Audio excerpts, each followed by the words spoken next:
அழைப்பை கனப்படுத்துவது ஜீவியமா ஊழியமா அப்படின்னு சொல்லி ஒரு தலைப்பில் சில காரியங்களை நாம் கலந்து உரையாடினோம்.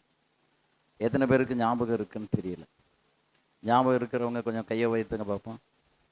சரி, ஒரு சிலருக்கு தான் ஞாபகம் இருக்குது, ஒரு சிலர் தான் வந்திருக்கீங்க, மற்ற எல்லாம் புதுசாக வந்திருக்கீங்க. இன்றைக்கு உங்களோடு கூட நான் பகிர்ந்து கொள்கிற காரியம், இந்த ஊழிய அழைப்பை எப்படி கனப்படுத்துவது. நம்ம ஊழியத்துக்கு ஆண்டவர் அழைச்சிருக்கிறாரு, நம்ம கையில் ஊழியத்தை கொடுத்துருக்காரு. இந்த ஊழியத்தை அவங்களுக்கு தெரிந்த அளவில், முடிந்த அளவில் நாம் அதை செய்து கொண்டிருக்கிறோம்.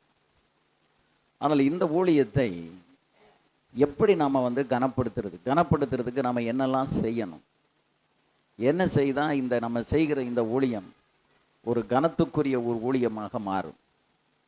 அந்த ஊழியத்தின் மூலமாக நாம் நித்திய ஜீவனுக்கு அநேகரை கொண்டு போய் சேர்க்கவும், நாமும் நித்திய ஜீவனில் போய் பங்கெடுக்கவும் எப்படி இந்த அழைப்பு நமக்கு உறுதுணையாக இருக்கும் என்பதை குறித்து ஒரு 4 பாயிண்ட் உங்களுக்கு நான் சொல்லி இந்த செய்தியை நிறைவு செய்ய நான் விரும்புகிறேன்.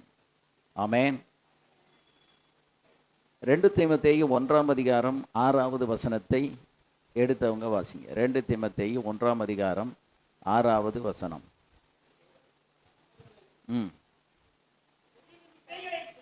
ம் ம் ம் ம் அருமையான கர்த்தருடைய பிள்ளைகளே, இன்றைக்கு ஊழியங்களில் தடுமாற்றங்களும்,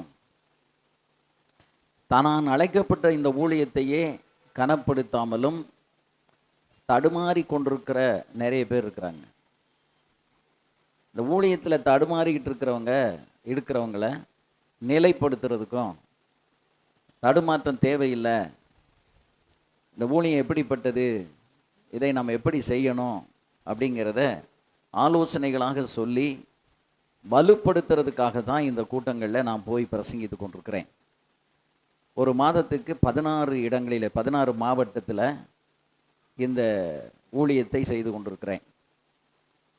எனக்கு 1992 ஆண்டவர் இந்த அழைப்பை கொடுத்தார். நான் பைபிள் காலேஜில் டீச் பண்ணி கொண்டிருக்கும் போது இந்த அழைப்பு ஆண்டவர் எனக்கு கொடுத்தார். ஊழியர்களை போய் நீ உருவாக்கணும் அப்படின்னு சொல்லி. ஏன்னா பைபிள் காலேஜில் நல்ல செட்டப்பு, லைப்ரரி, நல்ல வசதி, சிலபஸ், கரிக்குலம் எல்லாம் செட் பண்ணி ஒரு 3 இயர்ஸ் பிடிஹெச்னா அந்த 3 இயர்ஸுக்கு என்னென்ன சப்ஜெக்ட்ஸு, டிப்ளமோ கோர்ஸுக்கு என்ன சப்ஜெக்ட்னு எல்லாமே டிசைன் பண்ணி அதுக்கு ஒரு கரிக்குலம் இருக்கும், அதுக்கு ஒவ்வொரு சப்ஜெக்ட்டுக்கு ஒரு சிலபஸ் இருக்கும். அந்த சிலபஸை ஃபாலோ பண்ணி டீச் பண்ணிகிட்டே இருப்போம். அப்போ ஒரு நாள் நான் டீச் பண்ணிகிட்டு இருக்கும்போது கர்த்தர் இப்படி எனக்கு ஒரு கேள்வி எனக்குள்ளே கொண்டு வந்தேன். நீ இங்கே இவ்வளவு விமர்சனையாக நீ பேசிக்கிட்டு இருக்கிறியே, இதற்கு இந்த செவருக்கு வெளியில் எத்தனையோ பேர் இந்த ஊழியத்தில் ஆடிக்கிட்டு நிலை இல்லாமல் தடுமாறி கொண்டிருக்கிறாங்க, அது உனக்கு தெரியுமா? அவங்கள போய் யார் ஸ்திரப்படுத்துவது அப்படின்னு சொல்லி ஒரு கேள்வியோடு ஆண்டவர் என்னிடத்தில் இடைப்பட்டார். அப்பொழுது தான் நான் அந்த டீச் பண்ணிகிட்டு இருக்கும்போதே இதெல்லாம் நடந்துக்கிட்டு இருக்குது. நான் ஆண்டவர்கிட்ட ஒப்பு கொடுத்த, ஆண்டவரே என்னை ஊழியத்தில், இந்த ஊழியத்திற்கு என்னை அனுப்பும் அப்படின்னு சொல்லி 1992 நான் இந்த ஊழியத்துக்கு என்னை அர்ப்பணித்தேன். நான் 71 ரட்சிக்கப்பட்டேன். இன்றைக்கு நான் ரட்சிக்கப்பட்டு கிட்டத்தட்ட 55 ஆண்டுகள் தாண்டி விட்டது. நான் ரட்சிக்கப்பட்டு ஒரு 4 வருஷம் மட்டும்தான் விசுவாசியாக இருந்தேன். பியூசி படிக்கும்போது 1 வருஷம், பிஏ படிக்கும்போது 3 வருடம், 4 வருடம். இப்போ கிட்டத்தட்ட ஒரு 51 வருஷம் இன்றைக்கி இந்த ஊழியத்தில் போதகராக இருந்த அனுபவம் எனக்கு இருக்கிறது. சபையை நடத்தி கொண்டிருக்கிறேன். ஆகவே அந்த 92 75 நான் பைபிள் காலேஜுக்கு போய் 78 கிராஜுவேஷன் ஆகி தொடர்ந்து ஊழியங்களை செய்து கொண்டிருக்கும்போது கர்த்தர் இந்த ஒரு ஊழியத்திற்கென்று தனியாக ஒரு அழைப்பை கொடுக்கிறார். 92 இந்த அழைப்பை கொடுத்து நான் அதற்கு என்னை அர்ப்பணித்து விட்டேன். ஆனால் 20 வருடங்கள் ஆண்டவர் சைலண்ட்டாக இருந்தார். மோசேயினுடைய வாழ்க்கையில் எத்தனை வருடம் சைலண்ட் இயர்ஸ் இருந்துச்சு? 40 வருஷம். யாக்கோபினுடைய வாழ்க்கையில் சைலண்ட் இயர்ஸ் எத்தனை? 20. 16ஆம் அவன் 20 வருஷம் அந்த குடும்பத்தை மட்டும் பார்த்துக்கிட்டு உட்காந்துக்கிட்டே இருந்தான். அந்த 20 வருஷத்துக்குள்ளே அவன் கோத்திர பிதாவாக மாறிட்டான். மோசே 40 வருஷத்துக்குள்ளே ஆடு மேய்ச்சி எப்படி ஆடுகளை மேய்க்கணுங்கிறத கற்று ஆட்களை மேய்க்கிறதுக்கு அவன் தன்னை தகுதிப்படுத்தி கொண்டான். அவன் அலெக்சாண்ட்ரியா யூனிவர்சிட்டியில் போய் பல்கலைக்கழகத்தில் படித்த படிப்பெல்லாம் என்ன செஞ்சுட்டு மறந்துட்டு, படிப்பெல்லாம் மறந்து. ஏன்னா எகிப்தினுடைய சகல கலைகளையும் கற்று தேர்ந்தவன் யார்? மோசே. ஆனால் ஆட்களை நடத்துறதுக்கு எகிப்தின் கலைகள் நமக்கு தேவையில்லை.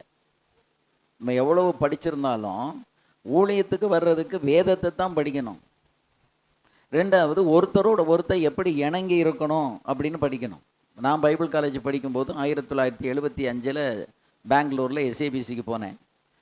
இந்தியாவில் இருக்கக்கூடிய அனைத்து மாநிலங்களிலிருந்தும் அங்கே மாணவர்கள் இருந்தார்கள். எங்கேருந்து?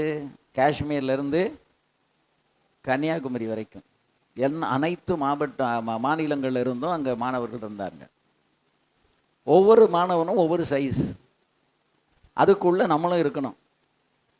அப்போ நாம் அந்த மாணவர்களோடு எப்படி இணக்கமாக இருக்கணும். இப்போ ஊழியத்தில் நமக்கு அறிவு மட்டும் இருந்தால் போதும் நினைக்கிறது தான் ஆபத்து. ஊழியத்தை வல்லமையாக செய்கிறதுக்கு எது மட்டும் போதாது?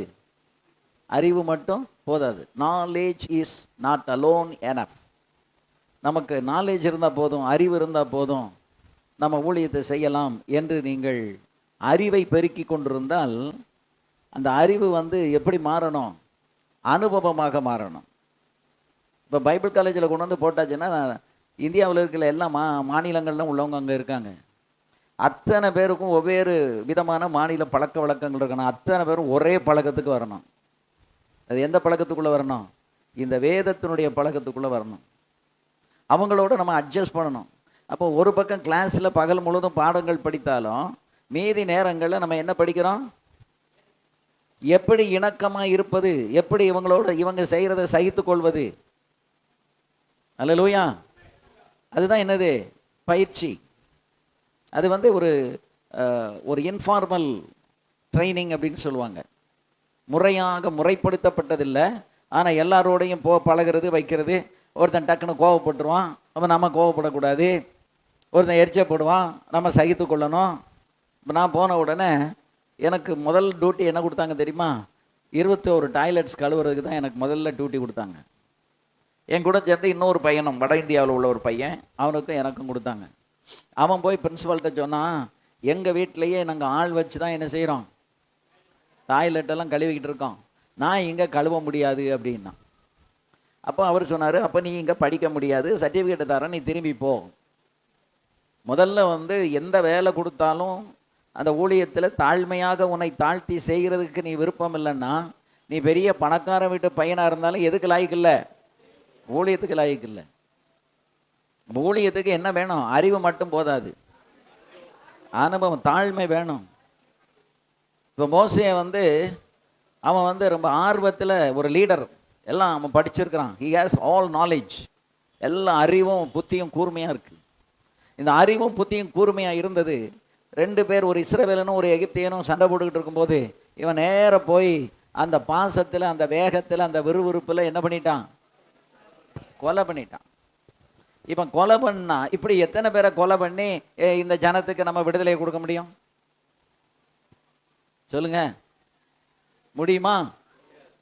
அப்போ அந்த மெத்தட் தப்பு. இப்போ இவனுடைய முற்கோபம் ஒருத்தனை கொலை பண்ணியாச்சு, மணலில் புதைச்சிட்டு அவன் போயிட்டான். அடுத்த நாள் இன்னும் 2 பேரும் சண்டை போட்டுக்கிட்டு இருக்கான்.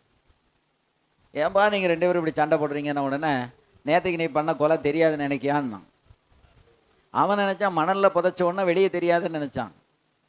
இவன் இதை சொன்ன உடனே இப்போ இது எங்கே வரைக்கும் போயிடுச்சு? ராஜாவினுடைய அரண்மனை வரைக்கும் போயிடுச்சு. இனி இங்கே இருக்க முடியாது, தப்பி ஓடணும். அவன் தப்பி ஓடும் போதும் கர்த்தர் அவனை வழிதப்ப விடாம, அவன் தப்பி ஓடுனதுலையும் வழிதப்பாம கொண்டு போய் எங்கே சேர்த்துட்டாரு? மீதியான் தேசத்தில். அந்த மீதியான் தேசத்தில் போய் அவன் இருந்த இடம் என்னன்னா, 7 பெண்கள் இருந்தாங்க அங்கே.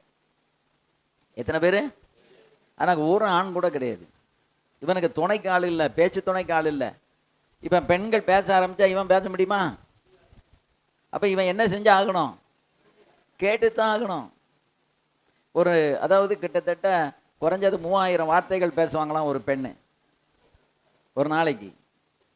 அப்போ 7 3 21,000 வார்த்தைகளை இவன் கேட்டு தான் ஆகணும்,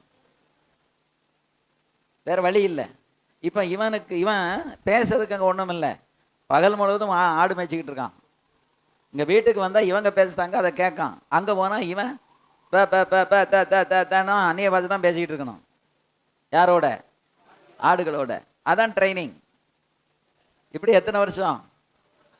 40 வருஷம் ஊழியம் செய்கிறதுக்கு அவனுக்கு எத்தனை வருஷம் ட்ரைனிங்? இப்போ நமக்கு எத்தனை வருஷம் ட்ரைனிங் எடுத்திருக்கோம்? 3 வருஷம் கூட எங்கே உருப்படியாக எல்லாரும் எடுத்திருக்காங்க? பைபிள் காலேஜ் முடித்தவங்கெல்லாம் கையை வைத்துங்க பார்ப்போம். இல்லை பைபிள் ஸ்கூலோ பைபிள் காலேஜோ முடித்தவங்க கையை வைத்துங்க பார்ப்போம். ஒரு முக்கால்வாசி இருக்குது. ஆனால் நிறைய பேருக்கு என்ன இல்லை, அந்த பைபிள் காலேஜ் பேக்ரவுண்ட் ட்ரைனிங் இல்லை.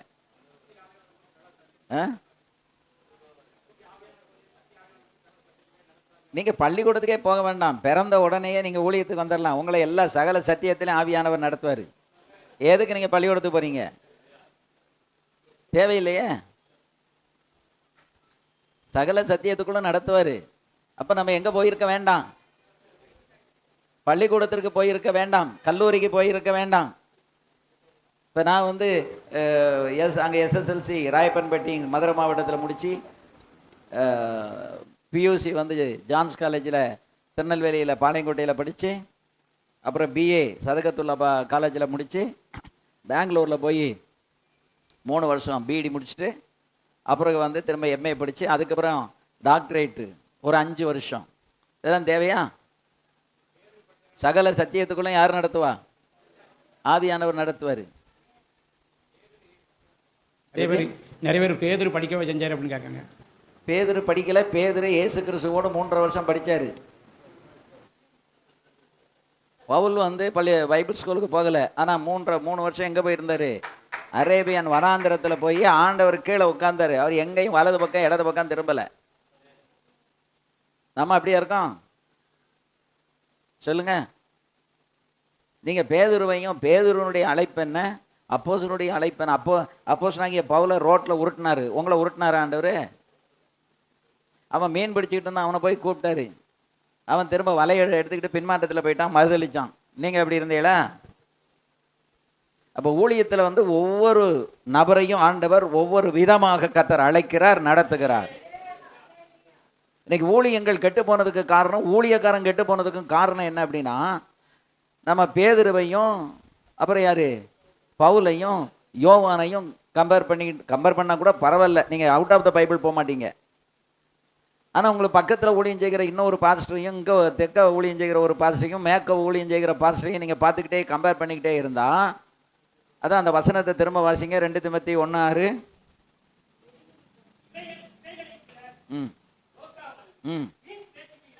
எதுக்கு அப்படின்னா என்ன? பவுல் சொல்றாரு, தீமோத்தியை பார்த்து ஒரு வார்னிங் கொடுக்குறாரு, ஒரு எச்சரிப்பு. நீ வந்து எதுக்கு செவி கொடுக்கக்கூடாது? வீண் பேச்சுக்கு செவி கொடுக்கக்கூடாது. ஊழியக்காரங்க வந்து உங்களை கர்த்தர் பயன்படுத்தி வல்லமையான கருவிகளாக மாற்றத்தான் உங்களை அழைத்திருக்கிறார். நீங்க அழைக்கப்பட்டிருந்தா. அழைக்கப்படலைன்னா, அழைக்கப்படாதவங்களை பற்றி பைபிளில் ஒன்றும் சொல்லலை, அதை நம்ம பேச முடியாது, நானும் பேச முடியாது. ஆனால் அழைக்கப்பட்ட ஊழியக்காரன் ஒவ்வொருவரையும் கர்த்தர் தனித்தனியான அழைப்பை கர்த்தர் கொடுத்திருக்கிறார். ஒரு ஊழியக்காரர் இன்னொருவருடைய அழைப்பை சார்ந்து இருக்க முடியாது, இன்னொருடைய தரிசனத்தையும் சார்ந்து இருக்க முடியாது. அவங்களுக்கு என்னது? தனித்தனியான அழைப்பு. அல்லேலூயா. அப்போ ஒவ்வொருவருக்கும் என்ன இருக்கு? அழைப்பு இருக்கு. அப்போ அவரவர்கள் வீண் பேச்சுக்கு இடம் கொடுக்காம, என்னைய எதுக்கு கர்த்தர் அழைத்தார் என்று நான் ஏன் அழைப்பை பார்க்கணும்?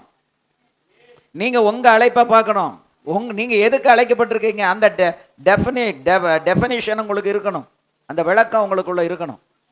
மோசே அழைக்கும் போது கர்த்தர் என்னெல்லாம் சொல்லி, அந்த 3ஆம் அதிகாரம், யாத்திராகமம் 3ஆம் அதிகாரத்தை நீங்க நல்லா டீப்பா வாசித்து பாருங்க. அந்த 3ஆம் அதிகாரத்தில் அழைப்பினுடைய நோக்கம், அழைப்பின் திட்டம், அழைப்பின் செயல்பாடு, அந்த அழைப்புக்குரிய மெத்தடாலஜி, வழிமுறைகள், இந்த அழைக்கப்பட்டு இந்த ஜனங்களை நடத்தும் போது அடுத்து அதனுடைய ரிசல்ட் என்ன, அதனுடைய விளைவுகள் என்ன, அதனுடைய தாக்கம் என்ன, எல்லாத்தையும் ஆண்டவர் அந்த 3ஆம் அதிகாரத்தில் he describes everything very vividly. தெளிவாக ஆண்டவர் எல்லாவற்றையும் விவரித்து சொல்லித்தான் யாரை கர்த்தர் அழைத்தார்? மோசே அழைத்தார். அதனால தான் அழைக்கப்பட்டவங்களுக்கு இந்த விளக்கங்கள் எல்லாம் இருக்கும். அந்த அழைப்பை அவங்க தனக்குள்ள உறுதிப்படுத்தி கொள்ளுவாங்க. இப்போ நான் அழைக்கப்பட்டேன்னா எனக்கு ஆண்டவர் சொன்னார், உன் தாயின் கற்பத்தில் உன் எலும்புகள் உருவாவதற்கு முன்பே என் கண்கள் உன்னை கண்டது, நான் ஏற்ற காலத்திலே உன்னை உயர்த்தும்படி என் பலத்த கரத்தின் கீழ் அடங்கியிரு அப்படின்னு ஆண்டவர் சொன்னார். 17 வயசில் பியூசி படிக்கும்போது அப்போ தான் ரட்சிக்கப்பட்டு ஞானம் எடுத்து அபிஷேகம் பெற்றிருக்கேன். எல்லாம் டிசம்பரில் நடந்திருக்கு. எனக்கு மே மாதம் அழைப்பு வந்துருச்சு. இந்த அழைப்பு வந்த பிறகு எங்கள் அப்பா ஊழியத்துக்கு போகக்கூடாது அப்படின்னு சொல்லிட்டாங்க. 2.25 வருடம் நான் அமைதியாக இருக்கிறேன், பிஏ படித்து கொண்டே இருக்கிறேன். எனக்கு உள்ளுக்குள்ளே வேகமாக இருக்குது, ஆண்டவர் அழைத்து விட்டார், உடனே நான் என்ன செய்ய வேண்டாம், ஊழியத்துக்கு போக வேண்டும். போய் அப்படியே ஊழியத்தில் எல்லா ஆத்துமாக்களை ஆதாயம் பண்ணி கொண்டு வந்துடணும், இல்லைனா எல்லாம் நரகத்துக்கு போயிடுவாங்கங்கிற வேகம் உள்ளே இருக்குது. ஆனால் ஒரு வேலையும் நடக்க மாட்டேங்குது, ஊழியத்துக்கே போக முடியல. பிஏ படிச்சுக்கிட்டே இருக்கேன், 2.25 வருஷம் போயிடுச்சு. 2.25 வருடம் தாண்டி எங்கள் பாஸ்டையாவும் ஒன்றும் சொல்ல மாட்டேங்க. எனக்கு ஊழியம் அழைப்பு வந்த உடனே மதுரை ஏஜி பைபிள் காலேஜிலேருந்து ஒரு ப்ராஸ்பெக்டஸ் வாங்கி அப்ளிகேஷன் வாங்கி எங்கள் பாஸ்டையாட்ட கொண்டு போய் கொடுத்தேன். அவங்க அதை வாங்கி அவங்க ட்ராயரில் போட்டு பூட்டிட்டாங்க. அதை பற்றியே பதிலே சொல்லலை. பெத்த அப்பாவும் ஊழியத்துக்கு போகக்கூடாதுங்க, ஆவியில் பெத்தெடுத்த அப்பாவும் ஊழியை பற்றி வாயை திறக்க மாட்டேங்க. ஆனால் எனக்குள்ளே என்ன மூண்டுக்கிட்டு இருக்கு, அனல் மூண்டுக்கிட்டு இருக்கு. என்ன அனல்? ஊழியத்துக்கு போகணும், ஊழியத்துக்கு போகணும், ஊழியத்துக்கு போகணும், அனல் மூழுது. அப்போ எங்கள் பாஸ்டையாக கூட நான் பேக்கை தூக்கிக்கிட்டு அவங்கள துணி துவைச்சி கொடுத்துக்கிட்டு அவங்க கன்வென்ஷன் போகும்போதெல்லாம் கூட போய்கிட்டு அப்படியே இருக்கிறேன். ஆக 2.25 வருடம் கழித்து என்னுடைய தகப்பனார் என்கிட்ட சொல்கிறாரு, நான் கேரளாவுக்கு விடுமுறையில் போயிருக்கேன் கிறிஸ்மஸ் லீவில். எங்கள் அப்பா என்னை மெதுவாக கூப்பிட்டு சொல்லுவாங்க, நீ ஊழியத்துக்கு போகாமல் இருந்துடாத, நீ போ அப்படிங்காங்க முதல்ல. அப்போ ஏதோ இதுக்குள்ளே ஒரு ரகசியம் இருக்குது. இது வரைக்கும் போகக்கூடாதுன்னு சொன்னவங்க இப்போ போக சொல்கிறாங்களே என்ன, சரி இப்போ ஒன்றும் நம்ம கேட்க வேண்டாம், நமக்கு இந்த ஆன்சர் கிடைச்சதே போதும், தோத்துறோன்னு சொல்லி அமைதியாக இருந்துட்டேன். அடுத்தது 2 நாள் கழித்து எங்கள் அப்பா கிட்ட கேட்டேன், இந்த 2.25 வருடம் நீங்கள் ஊழியத்துக்கே போகக்கூடாது அப்படின்னு சொன்னீங்களே, இப்போ எப்படி நீங்கள் ஊழியத்துக்கு நீ அனுப்புறீங்க, போக சொல்கிறீங்க? அவங்க ஒரே வார்த்தை, அவங்க சொல்லும்போது கண்ணில் அப்படி கண்ணீர் கட்டி நிற்குது, நீ ஊழியத்துக்கு மட்டும் போகாமல் இருந்துடாத, நீ போயிருங்க. இந்த பைபிள் காலேஜுக்கு நானே ஃபீஸ் கட்டுறேங்கிறாங்க. எனக்கு எல்லாமே வினோதமாக இருக்குது. நான் இந்த 2.25 வருடம் நான் எங்கள் அப்பாட்ட ஆர்கியூமெண்ட் பண்ணலை, அவங்கள்ட்ட போய் சண்டை பண்ணலை, வாக்குவாதம் பண்ணலை, ஒன்றுமே செய்யலை. ஆண்டவருடைய சன்னிதானத்திலே நான் ஜெபித்து கொண்டே இருந்தேன். ஆண்டவரை, என்னை பெற்ற தகப்பன் வேண்டான் என்று சொல்கிறார், என்னை படைத்து என்னை ரட்சித்த நீர் என்னை அழைக்கிறேன், உம்முடைய சித்தத்துக்கு தான் நான் கீழ்ப்படிவேன், என் தகப்பனுடைய சித்தத்துக்கு நான் கீழ்ப்படிய மாட்டேன், என்னை நீங்கள் நடத்துங்கன்னு சொல்லிட்டு ஜெபம் பண்ணிட்டு நான் விட்டுட்டேன். அப்போ எங்கள் அப்பா சொன்னாங்க, ஒரு நாள் அப்படி சொப்பனத்தில் ஆண்டவர் முன்னால் நின்று என் பேரை கூப்பிட்டாரு, டேவிட்னு கூப்பிட்டாரு. நான் ஆண்டவரே அப்படின்னு சொன்னபோது ஆண்டவர் சொன்னார், பெண் பிள்ளைகளாக இருக்கிறதே எனக்கு ஒரு ஆண்மகனை தந்தால் நான் அவனை ஊழியத்துக்கு அனுப்புவேன் என்று நீ தானே என்கிட்ட கேட்ட, அதனால தான் நான் உனக்கு என்ன கொடுத்தேன், ஒரு ஆண் குழந்தையை கொடுத்தேன். இப்போ அவனுக்கு 17 வயது வந்த உடனே நீ என்னை ஊழியத்துக்கு அனுப்ப மாட்டேன் நீ சொல்கிறியே, அப்படியா? அனுப்ப வேண்டாம், அவனை நான் எடுத்துக்கொள்வேன். ஏன்னா அவனை கொடுத்தது எதுக்காக? ஏன் ஊழியத்தை செய்கிறதுக்கு. உனக்கு பிள்ளையானாலும் அவன் என் ஊழியத்தை நிறைவேற்றுவதற்காகவே நான் அவனை இந்த உலகத்தில் பிறக்க பண்ணினேன். அல்லேலூயா. அதான் நான் சொல்கிறேன், உங்கள் ஒவ்வொருவரையும் இந்த உலகத்தில் பிறக்க பண்ணதே ஒரு நோக்கத்தோட பிறக்க பண்ணி இருக்கிறாரு. ஒரு காரியத்தை செய்வதற்காகத்தான் கர்த்தர் உங்களை அழைத்து இருக்கிறார். நீங்களா இந்த உலகத்தில் அப்படி வாழணும் இப்படி வாழணும் கனவு கண்டுகிட்டு இருந்தால் அதுக்கு யாரும் என்னும் செய்ய முடியாது. அழைத்தவர் உண்மையுள்ளவர், அவர் நடத்துவார். அவர் அழைத்த என்ன நோக்கத்துக்கு அழைத்தார், அந்த நோக்கத்துக்குள்ள நீங்க வாங்க. இல்லை அவர் கொண்டு வரும்படிக்க பலத்த கரத்தின் கீழே அடங்கி இருங்க. நான் இப்போ எங்கள் அப்பா இதை சொன்ன உடனே நான் ஆண்டவர்கிட்ட ஒப்பு கொடுத்துட்டேன்டா, உண்மைதான், நான் தான் தப்பு பண்ணிட்டேன், நான் தான் உன்னைய கேட்டேன், எனக்கு ஒரு ஆம்பளை பிள்ளைய கொடுங்க, நான் ஊழியத்துக்கு அனுப்பிடுவேன்னு சொன்னேன். ஆனால் நான் அதை டோட்டலாக மறந்துட்டேன், அது என்னுடைய தவறு தான், அதனால் கர்த்தரை நான் மன்னிக்கணும், நீ ஊழியத்துக்கு போயிரு அப்படின்ட்டாங்க. ஏன்னா ஒத்த பையன், ஊழியத்துக்கு அனுப்ப வேண்டாம், இன்ஜினியராக படிக்க வைக்கணும்னு ஆசை வந்துட்டு. முதல்ல ஒரு பையன் கிடைச்சா போதும்னாங்க, பையன் வந்த உடனே என்ன ஆசை வந்துட்டு, ஒரு இன்ஜினியர் ஆக்கணும். இன்ஜினியர் சுக்குநீர் ஆக்குறதுக்காக என்னைய கர்த்தர் இப்போ இந்த உலகத்தில் பிறக்க பண்ணாரு. என்னை இந்த உலகத்தில் பிறக்க பண்ணது எதற்காக? அவருடைய மகத்துவமான ஊழியத்தை செய்வதற்காக. அல்லேலூயா.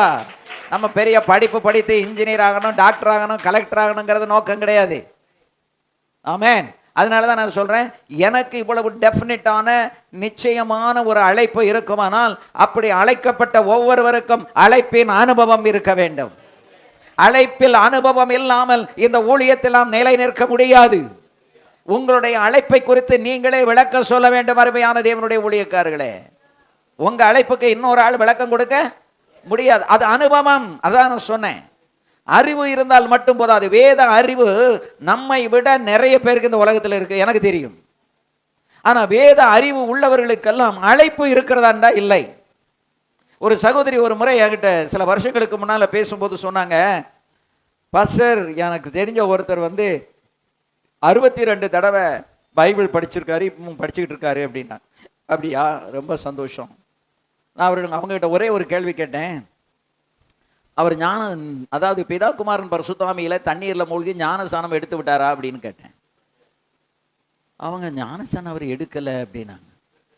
ஏங்க 62 தடவை பைபிளை படிச்சு பிதா குமாரன் பரிசுத்தாவி நாமத்துல ஞானசானம் எடுக்கணுங்கிற ஒரு வெளிச்சம் அவருக்கு கிடைக்கவில்லை என்றால், அல்லேலூயா, அப்ப 62 தடவை இந்த வேதத்தை படிச்சு என்ன பிரயோஜனம் சொல்லுங்க? ஒரு பிரயோஜனமும் இல்லை. அறிவை நம்ம விருத்தியாக்குறதுனால நமக்கு பிரயோஜனம் இல்லை. அந்த அறிவு ஒவ்வொன்றும் நமக்கு அனுபவமாக மாற வேண்டும். அல்லேலூயா. அதனாலதான் ஆண்டவர் சொல்றாரு, என்னை பற்றிய அறிவு உனக்கு இருக்கணும் அப்படின்னு சொல்றாரு. நம்மை அழைத்த தேவன் யாரு? அந்த தேவன் யாருங்கிற அறிவு நமக்கு இருக்கணும். அவர் யாருன்னே தெரியாம அவருக்கு எப்படி நீங்க ஊழியம் செய்வீங்க? அவர் யாருன்னு தெரியாம அவருக்கு நம்ம ஊழியம் செய்ய முடியாது. அதனாலதான் இன்னைக்கு இந்த ஊழியத்துல தடுமாற்றம். நீங்க அழைக்கப்பட்டிருந்தா நிச்சயமா நான் சொல்றேன், உங்களுக்கு அழைப்பில் தடுமாற்றம் வரவே வராது. ஏனென்றால் கர்த்தர் உங்களோடு பேசி இருக்கிறார். அழைப்பின் விவரத்தை சொல்லி இருக்கிறார். அழைப்பின் நோக்கத்தை சொல்லி இருக்கிறார். அழைப்புக்குரிய திட்டங்களை கத்தர் கொடுத்திருக்கிறார். என்ன செய்ய வேண்டும் என்கிற மெத்தடாலஜியை கத்தர் கொடுத்திருக்கிறார். வழிமுறைகளை கத்தர் கொடுத்திருக்கிறார். நீ இந்த ஊழியத்தை செய்யும் போது என்ன நடக்கும் என்று உங்களுக்கு சொல்லி இருக்கிறார். அந்த ஊழியம் செய்யும் போது நான் உன்னோடு இருப்பேன் என்று வாக்குத்தத்தம் கொடுத்திருக்கிறார். அல்லேலூயா. நான் சொன்ன இத்தனை விளக்கமும் ஒரு மோசை அழைக்கும் போது யாத்திராகமம் 3ஆம் அதிகாரத்துல வரிசையா சொல்லியிருக்காரு. ஆகவே தான் இந்த ஊழியத்தின் அழைப்பை உதாசீனம் பண்ணக்கூடாது. இந்த ஊழியத்தை எப்படி நினைக்கணும்? கௌரவமாக நினைக்கணும். சிங்கப்பூர்ல முதல்ல 92ல 91 போய் நின்று நான் சாட்சி சொல்றதுக்காக நிற்கிறேன். பின்னால பெரிய போதகர்கள்லாம் உட்கார்ந்துருக்காங்க. எனக்கு வார்த்தையே வரல, அழுகிறேன். ஏன் எனக்கு அழுக வந்தது அப்படின்னு சொன்னா, என்னுடைய தகப்பனார் என்னை ஒரு என்ஜினியர் ஆக்கணும்னு நினைச்சாரு. 1970-71 என்ஜினியர்னா என்னது? ரொம்ப மதிப்பு மிக்க ஒரு போஸ்ட். அப்போ நிறைய இன்ஜினியர் கிடையாது, நிறைய டாக்டர்ஸ் கிடையாது, இன்ஜினியர் கிடையாது. அப்போ என்னுடைய தகப்பனார் ஒரு கௌரவமான போஸ்ட்டுக்காக என்னை அவர் படிக்க வைக்கணும்னு நினைத்தாரு. ஆனால் தேவ திட்டம் வேற மாதிரி இருந்து நான் பிஏ முடிச்சு நான் ஊழியக்காரன் ஆயிட்டேன். அந்த சிங்கப்பூரில் போய் நிற்கும் போது எனக்குள்ள அந்த எண்ணங்கள் எல்லாம் கத்தர் கொடுக்கிறாரு. உன் தகப்பனுடைய சித்தத்துக்கு நீ அடிபணிஞ்சிருந்தா நீ இந்த சிங்கப்பூர்ல என் வார்த்தையை சொல்ல முடியுமா? உன் சாட்சியை அறிவிக்க முடியுமா? இவங்களுக்குள்ள நான் கிரியை செய்ய முடியுமான்னு ஆண்டவர் எங்களை கேட்கிறாரு. நான் தேம்பி அழுகிறேன். அல்லேலூயா. அழைக்கப்பட்டவன் எப்பவுமே ஒவ்வொரு அனுபவம் வரும்போது அவன் உடைந்து நொறுங்கி அழுது கொண்டே தான் இருப்பான். தேவன் அவருக்கு செய்கிற காரியங்களை அவன் நினைக்கும் பொழுது அவன் அழாமல் இருக்க முடியாது, தன்னை உடைக்காமல் இருக்க முடியாது, தன்னை தாழ்த்தாமல் இருக்க முடியாது. அல்லேலூயா. அந்த உடைவும் தாழ்மையும் தான் அவனை அடுத்தடுத்த கட்டத்துக்கு அவனை மேல தூக்கிக்கிட்டே போகும். நீங்கள் உடைந்து அழாமல் இருந்தால் அடுத்த கட்டத்துக்கு ஆண்டவர் உங்களை நகர்த்தி கொண்டு போக மாட்டார். You will not be exalted to the next step if you are not broken. உடைக்கப்படாத ஊழியக்காரனை அடுத்த கட்டத்துக்கு கத்தரால கொண்டு போக முடியாது. ஏதாவது ஒரு விதத்திலே கத்தர் உங்களை உடைப்பார். அல்லேலூயா. நான் அங்க நின்று கொண்டு பிரசங்க பீடத்தில் நின்று கொண்டு அழுது நான் சாட்சி சொன்னேன். அதனாலதான் 91ல இருந்து கிட்டத்தட்ட ஒரு 14 வருடம் தொடர்ந்து சிங்கப்பூருக்கு ஊழியத்துக்கு போகிறதுக்கு ஆண்டவர் உதவி செய்தார். அல்லேலூயா. ஆமென். ஏன்னா நம்ம ஊழியத்துக்கு போறது லாபத்துக்காக போகல. நம்ம ஊழியத்துக்கு போறது எதுவும் பொருட்களை வாங்கி குவிக்கிறதுக்காக போகல. நம்ம ஊழியத்துக்கு போறது நமக்குள்ள இருக்கிற பொக்கிஷமாகிய வேதத்தை மற்றவங்களுக்கு கொண்டு போய் கொடுக்கிறதற்காக, இந்த பாத்திரத்தில் இருக்கிற வசனத்தை மற்ற பாத்திரங்கள்ல பார்க்கிறதற்காகத்தான் ஆண்டவர் நம்மை அழைத்திருக்கிறார். நமக்குள்ளே வார்த்தையை கொடுத்திருக்கிறார், அபிஷேகத்தை கத்தர் கொடுத்திருக்கிறார், வேறுபாட்டை கத்தர் கொடுத்திருக்கிறார். அல்லேலூயா. ஆகவே தொடர்ந்து 14 வருடம் அங்க போய் ஊழியர் செய்யறதுக்கு ஆண்டவர் உதவி செய்தார். அல்லேலூயா, ஆமென். அதே போல 1989 நானும் என்னுடைய ஆவிக்குரிய தகப்பன் பாஸ்டர் ராஜேந்திரன் ஐயாவும் ஹாலண்டுக்கு போயிட்டு அங்கே ஒரு வாரம் இருந்துட்டு ஒரு 90 ஹாலண்டு பீப்புளோடு சேர்ந்து எல்லாரும் விசுவாசிகள் நாங்கள் இஸ்ரேலுக்கு வரோம். இஸ்ரேலில் மாலை வேளையில் சூரியன் மஞ்ச வெயில் அடிக்குது. டெல்லவியில் ஃப்ளைட்டு இறங்க போகுது. அப்படி இறங்குற நேரத்தில் எல்லாரும் ஆர்வமாக எழும்பி நின்று ஜன்னல் வழியாக பார்க்குறாங்க. எதை? இஸ்ரவேல் தேசத்தை பார்க்குறாங்க. அப்போ நானும் எழும்பி அதை அப்படி பார்க்குறேன். பேரீச்ச மரங்களும் நல்ல அருமையான ஒரு காட்சி, இயற்கை காட்சி அங்கே தெரியுது. அதை பார்த்த உடனே என் உள்ளம் உடைந்து, அந்த சிங்கப்பூரில் நான் எப்படி அழுதனோ அதை விட பல மடங்கு சீட்டில் தலையை கவிழ்ந்து நான் அழுதேன். நினைத்தே பார்க்க முடியவில்லைங்க. இல்லையா? 34வது வயசுல இஸ்ரவேல் தேசத்துல போய் நம்ம சுற்றி பார்க்கணும்னா அது நம்ம அப்பா நினைச்சாலும் முடியாது, அம்மா நினைச்சாலும் முடியாது, நான் நினைச்சாலும் முடியாது. நான் திருநெல்வேலிக்கு கலெக்டரா வந்திருந்தா கூட அது நடக்காது. ஆனால் நடந்தது எதனால்? ஊழியக்காரனாக கர்த்தர் என்னை அழைத்ததினால். அல்லேலூயா. நான் ஊழியக்காரனா அழைக்கப்படும் போது என்னுடைய சொந்த பந்தங்கள் எல்லாம் என்னை நிந்தித்தார்கள். என்னுடைய தகப்பனை பார்த்து கேவலமா பேசினாங்க. ஒரே ஒரு மகனை வச்சிருக்கிறீங்க, அவனை ஒரு நல்ல போஸ்ட்ல படிக்க வைக்காம தெண்டத்தீவனம் திங்கிற இந்த ஊழியத்துக்காக நீங்க அழைக்கிறீங்க பெரியப்பான்னு சொல்லி ஒருவர் எங்க அப்பாவை பார்த்து முன்னால கேட்கிறாரு. நான் பின்னாடி நடந்து போயிட்டு இருக்கேன். இது என்ன ஊழியமா? தெண்டத்தீவனம் திங்கிற இந்த ஊழியத்துக்கு ஒரு மகனை வச்சிருக்கிற நீங்க அனுப்புறீங்களா அப்படின்னு இந்த அழைப்பை உதாசீனப்படுத்தி கேவலமாக பேசினார்கள். என்னுடைய அழைப்பு நிந்திக்கப்பட்டது யாரிடத்துல? என் தகப்பனிடத்துல. அல்லேலூயா. இதையெல்லாம் நினைக்கும் பொழுது இஸ்ரேலில் போய் 34வது வயசுல அங்கே போய் நிற்கிறேன். எப்படி இருந்திருக்கும் நீங்க யோசித்து பாருங்க பார்ப்போம். உள்ளம் உடைந்தது. ஒவ்வொரு காரியத்தையும் கர்த்தர் நமக்கு செய்யும் போது பெருமையாக நாம் நினைக்க வேண்டாம். நம்மை உடைத்து கொண்டே இருக்க வேண்டும், நம்மை தாழ்த்தி கொண்டே இருக்க வேண்டும். தாழ்மை உள்ளவர்களுக்கு கர்த்தர் கிருபை அளிக்கிறார், பெருமை உள்ளவர்களுக்கு கர்த்தர் ஏத்து நிற்கிறார். ஒவ்வொரு அனுபவத்தை கர்த்தர் தரும் பொழுதும் உங்களை தாழ்த்தி தாழ்த்தி உடைந்து நொறுங்குவீர்களானால் மேலும் மேலும் மேலும் உயர்ந்த அனுபவத்திற்கு கர்த்தர் உங்களை நடத்தி கொண்டு போவார். இது என்னுடைய அனுபவம். This is my experience. அல்லேலூயா, ஆமென். 15 நாள் அங்க இருந்தோம். அந்த இஸ்ரவேல் தேசத்துல எல்லா இடங்களிலையும் சுற்றி பார்த்து ஒவ்வொரு காரியங்களையும் பார்க்க பார்க்க நம்ம வேதத்தில் இதுவரைக்கும் படித்த அந்த இடங்கள், அந்த அனுபவங்கள் இப்போ படித்த அறிவு எப்படி மாறுது? அனுபவமாக மாறுகிறது. அதுதான் நான் சொன்னேன். நீங்க படிங்க, படிப்பு வேணும். ஆனால் அந்த படிப்பு உங்களுக்கு எப்படி மாறணும்? அனுபவமாக மாற வேண்டும். அது நீங்க ஃபீல்டுக்குள்ள போனா தான் அந்த அனுபவம் வரும். அல்லேலூயா, ஆமென். அருமையான தேவனுடைய பிள்ளைகளே, அந்த இடத்துல உள்ளம் உடைந்தது. அந்த இஸ்ரவேல் தேசத்துல இருக்கிற ஒவ்வொரு நாளும் நான் எனக்குள்ளே உடைந்து நான் அழுது கொண்டுதான் இருந்தேன். அது என்ன அழுகை? ஒரு மகிழ்ச்சியின் அழுகை, ஒரு அழைப்பு நிறைவேறுகிறதின் அழுகை. கர்த்தர் நமக்கு இவ்வளவு ஒரு காரியங்களை செய்கிறாரே என்று அதை நினைத்து நினைத்து அழுது கர்த்தருக்கு நன்றி சொல்லி கொண்டிருந்தோம். அல்லேலூயா. உள்ளத்துல ஆவல், உள்ளத்துல ஒரு பெரிய ஆசை, இதெல்லாம் வரும்போது நம்முடைய தேவன் எப்படிப்பட்டவர் என்று தெரிந்து கொண்டது மட்டுமல்ல, இந்த தேவனுக்காக இன்னும் நம்ம ஜீவனை கொடுக்கணுங்கிற இடத்துக்கு ஒரு பிரதிஷ்டைக்குள்ள வர கர்த்தர் உதவி செய்தார். ஒரு அர்ப்பணிப்புக்குள்ள வர்றதுக்கு கர்த்தர் உதவி செய்தார். இஸ்ரவேல் தேசத்துல எருசலேம்ல போய் அந்த கல்லறைக்குள்ள எல்லாரும் அப்படி உள்ள போய் பார்த்துட்டு இப்படி வர்றாங்க. எங்க பாஸ்டர் என்கிட்ட சொன்னாங்க, go and ask permission for 5 minutes. ஒரு 5 நிமிஷம் நம்ம 2 பேரும் இந்த கல்லறையில் முழங்கால் போட்டு ஜெபம் பண்ணணும், அவங்ககிட்ட ஒரு பெர்மிஷன் வாங்கன்னாங்க.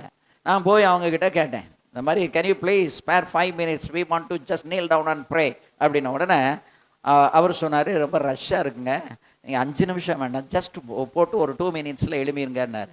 ரைட்டு. அதுக்கு உள்ளே போய் எம்டி டோமில் வெறும் கல்லறையில் இயேசு உயிர்த்தெழுந்து விட்டார் என்பதற்கு அத்தாட்சியாக இருக்கக்கூடிய கல்லறையில் முழங்கால் போடுறதுக்கு ஆண்டவர் ஒரு கிருபை தருகிறாருன்னா அது ஒரு செகண்ட்னாலுமே அது ஒரு பெரிய அனுபவம் தான். அல்லேலூயா. உடனே 2 பேரும் போய் அப்படியே முழங்கால் போட்டு மற்றவங்க அப்படி போகிறதுக்கு வழி விட்டு நாங்கள் முழங்கால் போட்டு ஜெபம் பண்ணோம். கண்ணில் கண்ணீர் வந்தது, உள்ளமெல்லாம் மகிழ்ச்சியாக இருந்தது. ஏனென்றால் இயேசு உயிர்த்தெழுந்தார் என்று நான் வேதத்தில் வாசித்து இருக்கிறேன். I have read it in the Bible, but now I am experiencing standing and the kneeling down on the empty tomb. வாசித்தேன். இப்ப நான் போய் அங்க என்ன செய்றேன்? முழங்கால நின்று அந்த அந்த எம்டி டூம்ல வெறும் கல்லறையில இயேசு உயிர் தெழுந்தார். அந்த கல்லறையில நின்று ஜெபிக்கிறதுக்கு கர்த்தர் கிருபை கொடுத்தார். அல்லேலூயா. அது ஒரு மகத்தான ஒரு அனுபவம். சோ நம்ம படித்த அந்த படிப்பு எல்லாமே வேதத்தினுடைய ஒவ்வொன்றும் நமக்கு எப்படி மாறணும்? அனுபவமாக மாற வேண்டும். அல்லேலூயா. ஆமென். ஆகவே அருமையான கர்த்தருடைய பிள்ளைகளே, இப்படி அறிவையும் பெருக்கி அந்த அறிவை அனுபவமாக்கி அந்த அனுபவத்தின் மூலமாக தேவன் யார் என்பதை அறிந்து வைராக்கியம் கொண்டு கொண்டே இருக்க வேண்டும். என்ன செய்யணும்? வைராக்கியம். ஏன் ஊழியத்துக்கு வந்தேன் என்று ஒரு நாள் நாம் நினைக்க கூடாது. அப்படி நாம் நினைக்க வேண்டிய அவசியமும் இல்லை. இந்த ஊழியத்தில் பெரிய பஞ்சனமத்தையும் வசதி இருக்கும் நீங்க நினைக்காதீங்க. பவுல் அப்படிப்பட்ட ஊழியம் செய்யவில்லை. 8 மில்லியன் சொத்துக்களை அவர் விட்டு வந்தார். 80 லட்சம் சொத்தை விட்டுட்டு வந்தவர் யாரு? பவுல். ஆனால் ஒரு வஸ்திரத்தை மறந்து விட்ட பிறகு அந்த வஸ்திரத்தை மார்க்கு வசமாக நான் விட்டு வந்த அந்த வஸ்திரத்தை நீ எடுத்துக்கொண்டு திரும்பி வா என்று கட்டளையிட்டார். அப்படின்னா என்ன அர்த்தம்? அவர் ஆடம்பரத்துக்குள்ள போகல. யாரு? பவுல். ஏழ்மையாகத்தான் இருந்தார், தாழ்மையாகத்தான் இருந்தார். அல்லேலூயா. ஏழ்மை, எளிமை, தாழ்மை, இந்த மூன்று தான் அப்போஸ்தலர் நமக்கு விட்டு போனதான கொள்கைகள். ஏழ்மை, எளிமை, தாழ்மை. இந்த ஏழ்மை, எளிமை, தாழ்மை என்றைக்கு பெந்தகோஸ் ஊழியத்திலிருந்து எடுபட்டதோ அன்றைக்கு நம்முடைய ஊழியத்தின் வல்லமையும் எடுபட்டு போச்சு. அல்லேலூயா. ஆமென். இந்த நம்முடைய அப்போஸ்தல ஊழியத்துக்கு அஸ்திபாரமா இருக்கக்கூடிய 3 கொள்கைகள் எதெல்லாம்? ஏழ்மை, எளிமை, தாழ்மை. ஊழியத்தை துவக்கும் போது பட்டினியா கிடக்கிறோம், பசியா இருக்கிறோம், நல்ல வஸ்திரம் இல்லாம தான் இருக்கிறோம். அதுக்கு பிறகு எல்லாம் நமக்கு ஆண்டவர் தந்த உடனே ஆண்டவரை விட்டுடுறோம், அழைப்பையும் விட்டுறோம். எதுக்கு பின்னால போயிடுறோம்? இந்த ஆகாரத்துக்கு பின்னாலையும் இந்த வஸ்திரத்துக்கு பின்னாலையும் வாகனத்துக்கு பின்னாலையும் போய் இதுல நம்ம களி கூற ஆரம்பிக்கிறோம். அழைப்பு பறிபோகிறது. அல்லேலூயா. அப்போஸ்தலனாகிய பவுலோ, பேதுருவோ, அந்திரேயாவோ அல்லது லூக்காவோ அல்லது யோவானோ இவங்க யாருமே ஊழியத்தில் பெரிய செல்வந்தர்களாகவும் பணக்காரர்களாகவும் பெரிய பெரிய மாடா மாளிகை கோடா கோபுரம் கட்டி அவங்க வரல. அதான் சத்தியங்க. இதை நான் சொல்றதுக்கு 2 பேர் தான் ஆமேன்னு சொல்லிட்டு இருக்காங்க. இன்னைக்கு நம்ம புத்தி எல்லாம் எங்க போகுது? அதுதான் சாத்தானுடைய தந்திரம். இந்த சாத்தானுடைய தந்திரம் என்ன தெரியுமா? அவன் அப்படி கொஞ்சம் கொஞ்சமா உங்க சிந்தைய கலக்கிடுவான். இந்த அந்தகாரத்துக்குள்ள தள்ளிடுவான். மந்த புத்தி வந்துடும். வேதத்தை உணர முடியாது. உங்களுக்கு ஊழியத்துக்கு தேவைன்னா தேவையானதை கர்த்தர் தருவாரு, இல்லைன்னா தரமாட்டாரு. போன வாரம் ஞாயிற்றுக்கிழமை என்னுடைய சபையில் ஒரு தம்பி, அவன் ஒரு BE என்ஜினியர் வேலை பார்த்துக்கிட்டு இருக்கிறான். கிட்டத்தட்ட 50-60,000 ரூபா 70,000 ரூபா பக்கம் சம்பளம் வாங்கிட்டு இருக்கான். அவன் சொன்னான், சாட்சி சொன்னான், இந்த வருடத்தில் எங்களை கர்த்தர் இதுவரைக்கும் அற்புதமாக நடத்தினார். நாங்கள் விரும்பினதெல்லாம் அவர் தரல, ஆனால் அவர் விரும்பினதையெல்லாம் எங்களுக்கு கர்த்தர் தந்தார். நாங்கள் நிறைய கேட்டோம், எங்கள் குடும்பத்துக்கு இதை தாங்க அதை தாங்கன்னு கேட்டோம். ஆனால் நாங்கள் கேட்டதெல்லாம் அவர் கொடுக்கல, ஆனால் அவர் விரும்பினதை முழுவதும் எங்களுக்கு கர்த்தர் கொடுத்தார். எனக்கு அந்த சின்ன பையனுக்கு இவ்வளோ ஒரு புரிதல் இருக்குன்னு எனக்கு அது ரொம்ப ஆச்சரியமாக இருந்தது. நான் பேசும்போது எடுத்து சொன்னேன். இதாங்க ரொம்ப முக்கியம். நமக்கு என்ன ஆணை வேணும், குதிரை வேணும், எல்லாமே வேணும்னு தான் நம்ம நினைப்போம். ஆனால் நமக்கு என்ன வேணும்னு அறிந்தவர் யாரு? உங்களை அழைத்த கர்த்தர். உங்கள் ஊழியத்தின் நிலையை அறிந்த கர்த்தர். உங்களுக்கு என்ன வஸ்திரம் வேணும், என்ன இடம் வேணும், எப்படி சர்ச்சு வேணும், அல்லது சர்ச்சை இல்லாமல் வாடகையில் இருக்கணுமா, அல்லது ஒரு வாகனம் வேணுமா, சைக்கிளா பைக்கா, அது என்ன பைக்கு என்ன காரு, அதை எல்லாம் அவர் அறிந்திருக்கிறார். அதை அவர் உங்களுக்கு தராமல் இருக்கவே மாட்டார். உங்க ஊழியத்தை நீங்கள் நிறைவேற்றுவதற்கு தேவ சித்தத்தின்படி அந்த ஊழியத்தை நிறைவேற்றுவதற்கு உங்களுக்கு என்ன தேவை என்று யார் அறிந்திருக்கிறார்? நாம ஜெபிக்கிறதுக்கு முன்பே அவர் அறிந்திருக்கிறார். அல்லேலூயா. அவர் அண்ட சராசரங்களை படைத்தவர், அழைத்த அத்தனை பேரையும் அறிந்தவர். நம்ம தான் என்ன நினைக்கிறோன்னா என்னைய பத்தி கர்த்தருக்கு ஒன்றும் தெரியாது.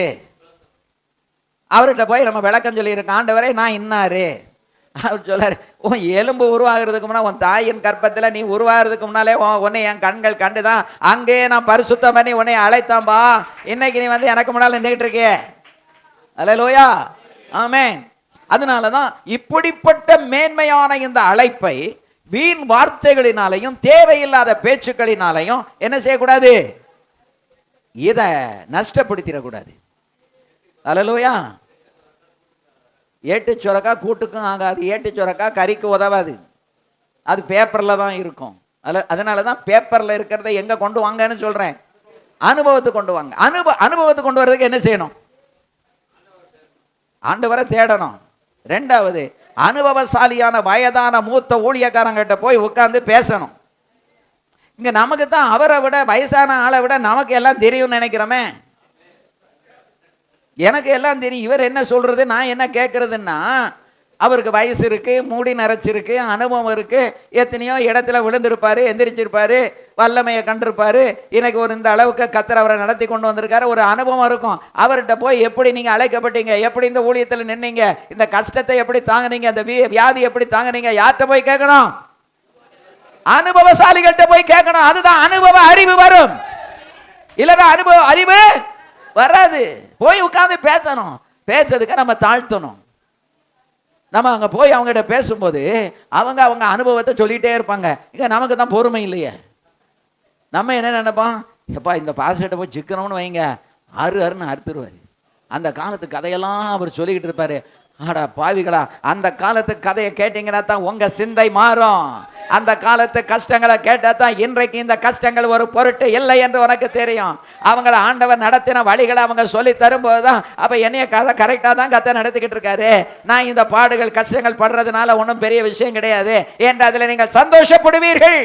பவுல் சொல்லுகிறேன், பாடுகளிலே நான் சந்தோஷமாக இருக்கிறேன். அல்லேலூயா. எந்த ஒன்றும் என்னை இயேசுவில் இருந்து பிரிக்க முடியாது.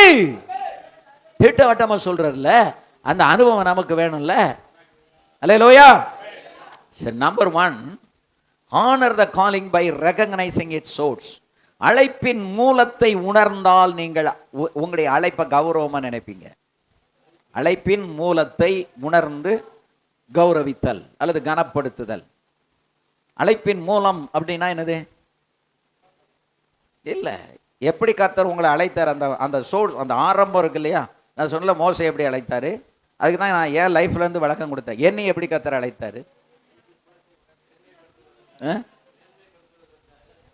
அதான் உங்களை கர்த்தர் அழைத்திருக்கிறார்களே, அந்த அழைப்பின் மூலம் என்ன? அந்த அழைப்பின் மூலத்தை, இந்த சோர்ஸ், அதாவது எப்படி கர்த்தர் உங்களை அழைத்தார். மோசையை முச்செடியில் அழைத்தார்ல, அது மாதிரி உங்களை பேர் சொல்லி அழைத்திருக்கலாம், உங்கள் வீட்டில் நீங்கள் ஜோம் பண்ணிகிட்டு இருக்கல அழைத்திருக்கலாம், நீங்கள் தூங்கிக்கிட்டு இருக்கல அழைத்திருக்கலாம், வேதத்தை படிச்சுக்கிட்டு இருக்கல அழைத்திருக்கலாம். அந்த அழைப்பு, அழைக்கப்பட்ட விதம் இருக்கு பாருங்க, அந்த விதம், அதான் அந்த மூலம். அந்த மூலம் என்பது என்ன? ஆரம்பம். அழைப்பின் மூலம் அப்படிங்கிறது வந்து அழைப்பின் துவக்கம். அதாவது பவுல் சொல்றார், இது நிமித்தமாக நான் உன்மேல் என் கைகளை வைத்ததினால் உனக்கு உண்டான தேவவரத்தை நீ அனல் மூட்டி எழுப்பிவிடு, உனக்கு எழுப்பி விடும்படி உனக்கு நினைப்பூட்டுகிறேன். ஏன்னா நிறைய பேர் எப்படி அழைக்கப்பட்டோங்கிறதையே மறந்துடுறாங்க காலப்போக்கில். அழைப்பின் மூலத்தை உணர்ந்து கனப்படுத்துங்கள். அழைப்பின் மூலத்தை உணர்ந்து முதல்ல இதை அந்த 5 பாயிண்ட் நீங்கள் எழுதிக்கிடுங்க. அதுக்கப்புறம் நான் ஒன்று ஒன்றா சொல்கிறேன். 1, அழைப்பின் மூலத்தை உணர்ந்து கனப்படுத்துங்கள். 2வது, பரிசுத்தமான வாழ்க்கையால் அழைப்பை கனப்படுத்துங்கள். பரிசுத்தமான வாழ்க்கையால் அழைப்பை கனப்படுத்துங்கள். 3வது, நம்பிக்கையான பொறுப்புணர்வால் அழைப்பை கனப்படுத்துங்கள். honor the calling by faithful stewardship.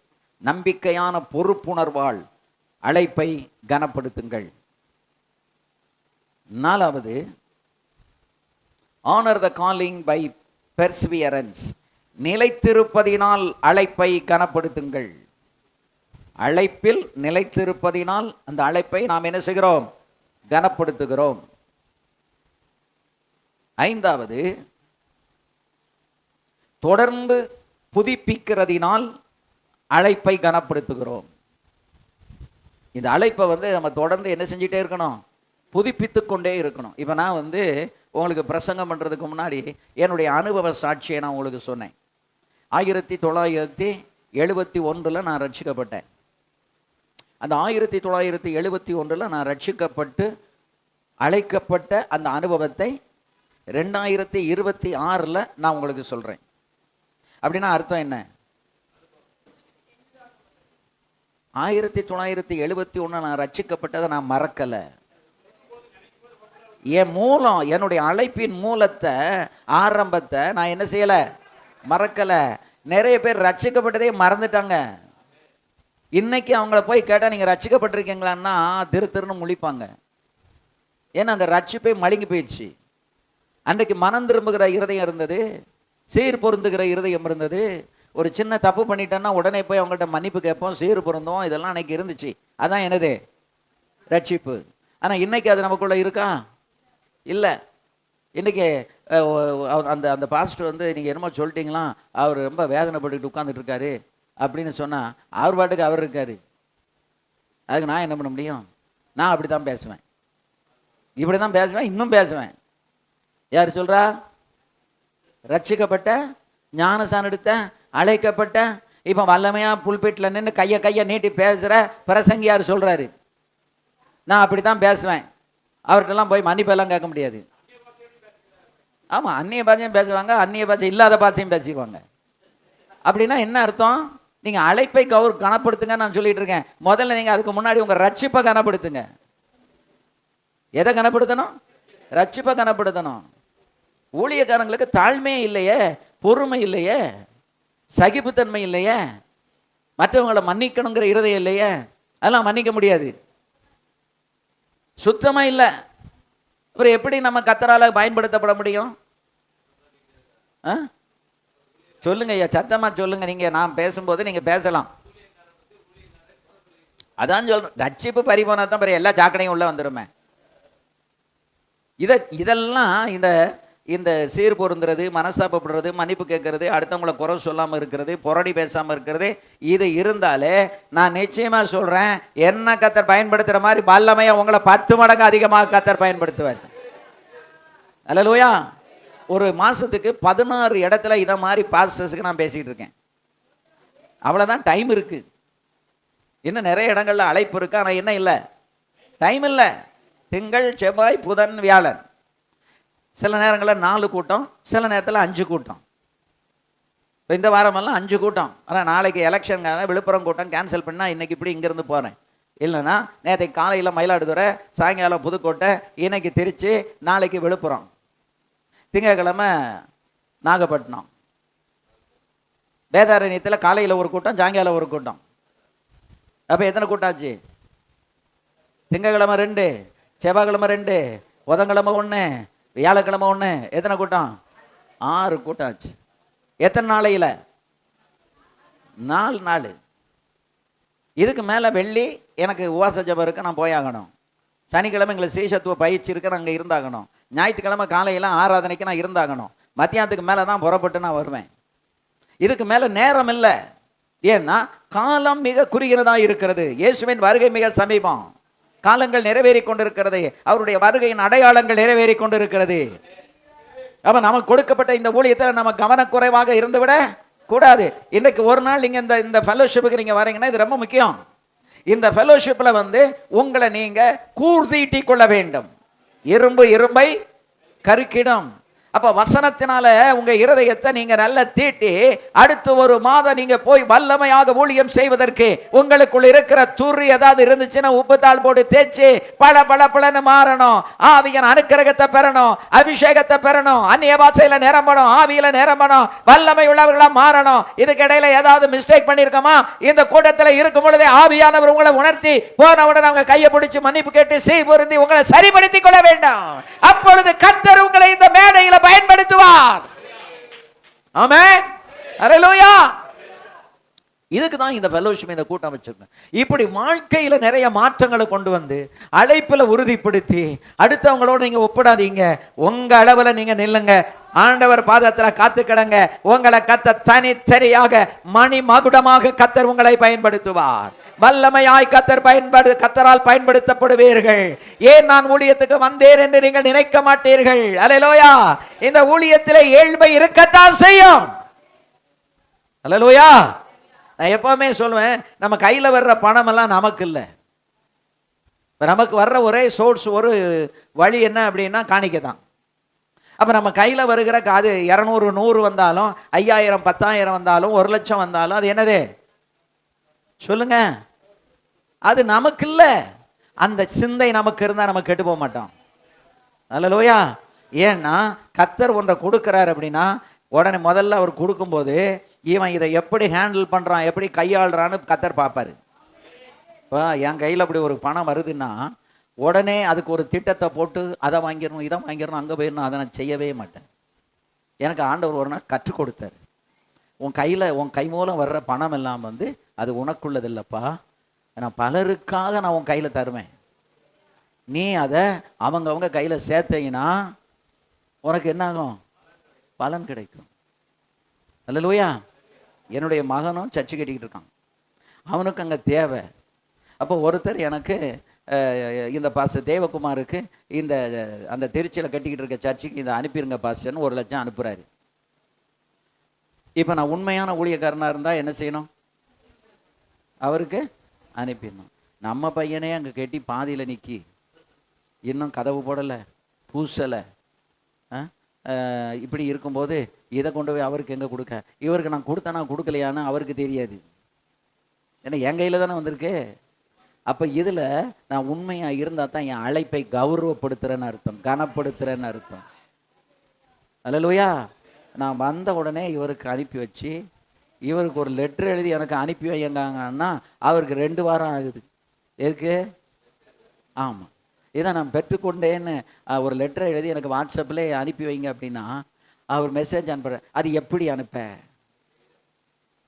இது பணம் நான் பெற்றுக்கொண்டேன் அப்படின்னு சொல்கிறதுக்கு அது எந்த பைபிள் காலேஜில் போய் படிக்கணும்? அது எந்த மாமில் போய் படிக்கணும்? சொல்லுங்க. நீங்கள் அனுப்பினதை பெற்றுக்கொண்டேன், எனக்கு பிரயோஜனமாக இருந்தது, ஜெபம் பண்ணுங்க, முடிஞ்சு போச்சுல. லெட்ரு பேடில் தாங்கன்னு சொன்னால் இன்னைக்கு வரைக்கும் தராரு இந்த உங்கள் தலைவர். அல்லேலூயா. ஆமே. அதுக்கு பிறகு அந்த கட்டடத்தில் என்ன வேலை நடக்க அதை எடுத்து ஃபோட்டோ எடுத்து அனுப்பி அதை நான் அவங்களுக்கு அனுப்பி அப்படி தான் கொஞ்சம் திரும்பவும் வாங்கி கொடுத்து அதை பண்ணிக்கிட்டு இருக்கோம். ஆனால் எதுக்கு சொல்ல வரேன், இப்போ இவருக்கு கொடுத்த இந்த 3 லட்சத்தில் எங்கே வேலையை முடிச்சிருக்கலாம்? எங்கே? என்னுடைய மகன் கட்டிக்கிட்டு இருக்க சர்ச்சுக்கு வேலையை முடிச்சிருக்கலாம். ஆனால் தேவன் அங்கே கொடுக்கல. எது கொடுத்தாரு? இவருக்கு கொடுக்குறதுக்கு.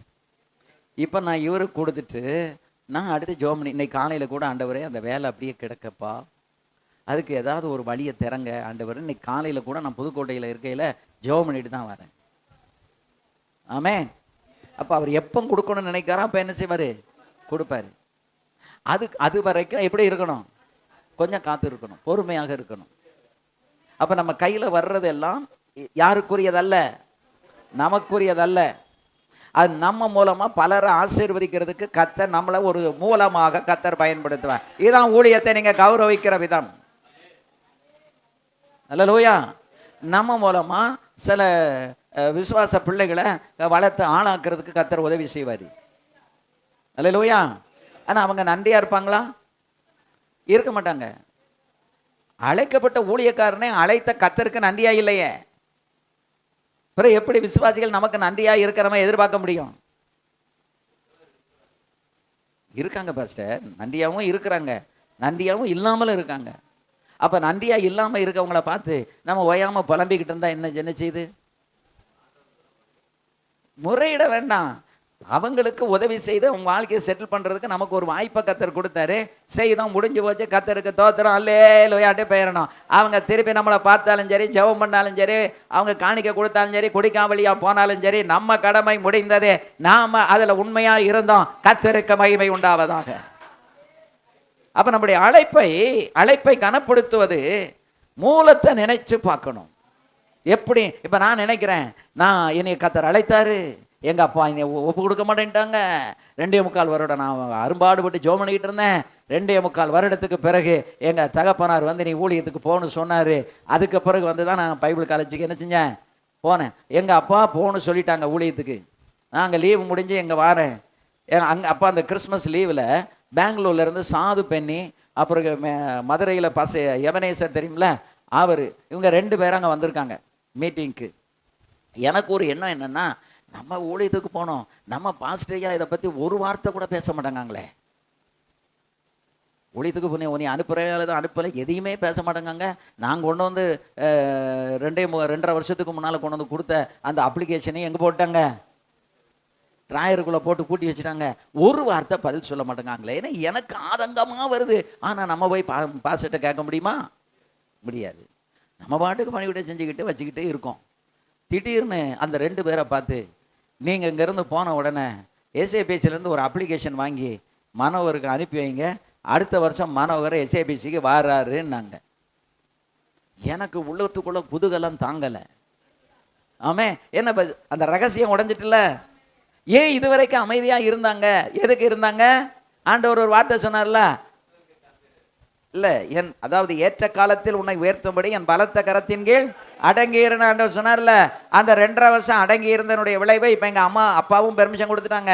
எங்கள் பாஸ்டர் ஐயா என்கிட்ட கேட்காமலே என்னைய வச்சுக்கிட்டு அடுத்த வருஷம் மனோகர் அங்கே வர்றாரு, நீங்கள் ஒரு அப்ளிகேஷனை அனுப்புங்கன்னு சொல்லி அவங்க போய் அப்ளிகேஷன் அனுப்பி, அப்போ அசம்பிளி சூப்பரண்டாக இருந்த ரெவரண்ட் அப்போஸ்தலர் ஒய் ஜெயராஜ் அவங்ககிட்ட போய் நிரப்பி கையெழுத்து வாங்கி அனுப்பி போயிட்டேன். எங்க எஸ்ஏபிசிக்கு போயாச்சு. இப்போ இதெல்லாம் நாங்கள் சாகிற வரைக்கும் மறக்கக்கூடாது. அல்லேலூயா. சாகிற வரைக்கும் இதுதான் இந்த அழைப்பின் மூலம்.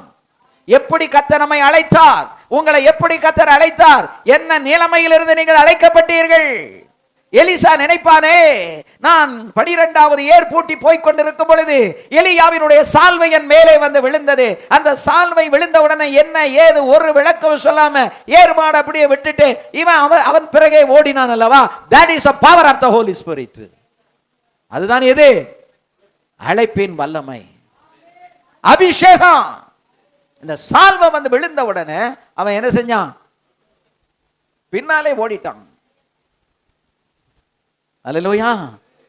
அவன் போய் கேட்டான், நான் போய் எல்லாம் இது பண்ணிட்டு வரேன்னா, போ எல்லாத்தையும் முடிச்சுட்டு வா. அவன் வந்து அந்த மாட்டை அடித்தான். அந்த நுகத்தடியை என்ன செய்தான்?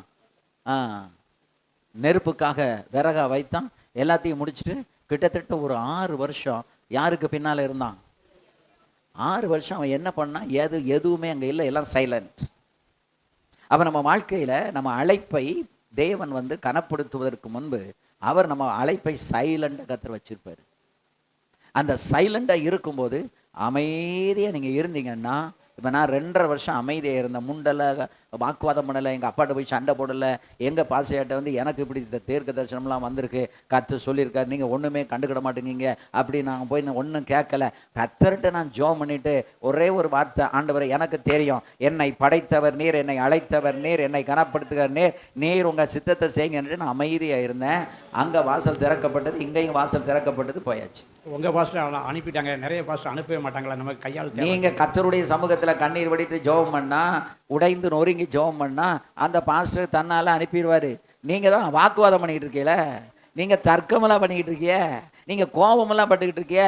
என்னைய கர்த்தர் ஊழியத்துக்கு அழைச்சிருக்காரு, நீங்கள் வந்து அழைக்க என்னைய அனுப்ப மாட்டேங்கிங்க. உங்கள் பையனா அனுப்பாமல் இருப்பீங்களா, உங்கள் மகனா அனுப்பாமல் இருப்பீங்களான்னு அங்கே போய் உங்களை சண்டையாக போட சொன்னாங்க. அமைதியா இரு. உன்னை அழைத்த கர்த்தர் ஏற்ற நேரத்தில் அங்கிருந்து உன்னை தூக்கி கொண்டு வந்து எங்க வைக்கணுமோ வைக்கிற தேவன் அல்லவா அவர். அதனாலதான் அழைத்தவரை புரிந்து கொள்ளுங்கள். நான் எங்க அப்பா கிட்ட வாக்குவாதம் பண்ணல, தர்க்கம் பண்ணல. என்னுடைய ஆவிக்குரிய அப்பா கிட்டே நான் வாக்குவாதம் பண்ணல, தர்க்கம் பண்ணல. I was quiet. For some time I was quiet. நான் அமைதியா இருந்தேன். அந்த ஊழியத்துக்கான காரியத்தை போய் பணிவிடை செய்யவும், பேக்கு தூக்கவும், துணி துவைக்கவும், அவங்களுக்கு வேண்டிய பணிவிடைகளை செய்யும், இதில் நான் மும்மரமாக இருந்தேன். அல்லேலூயா. ஆண்டவர் வந்து உங்களை ஊழியத்துக்கு அழைச்சிருந்தா, உங்கள் பாஸ்டர் விட மாட்டேன்னு இப்படி ஃபெவிக்விக் வச்சு ஒட்டி வச்சிருந்தாலும் 2 பிச்சை எடுத்து உங்களை கொண்டு போயிடுவார்.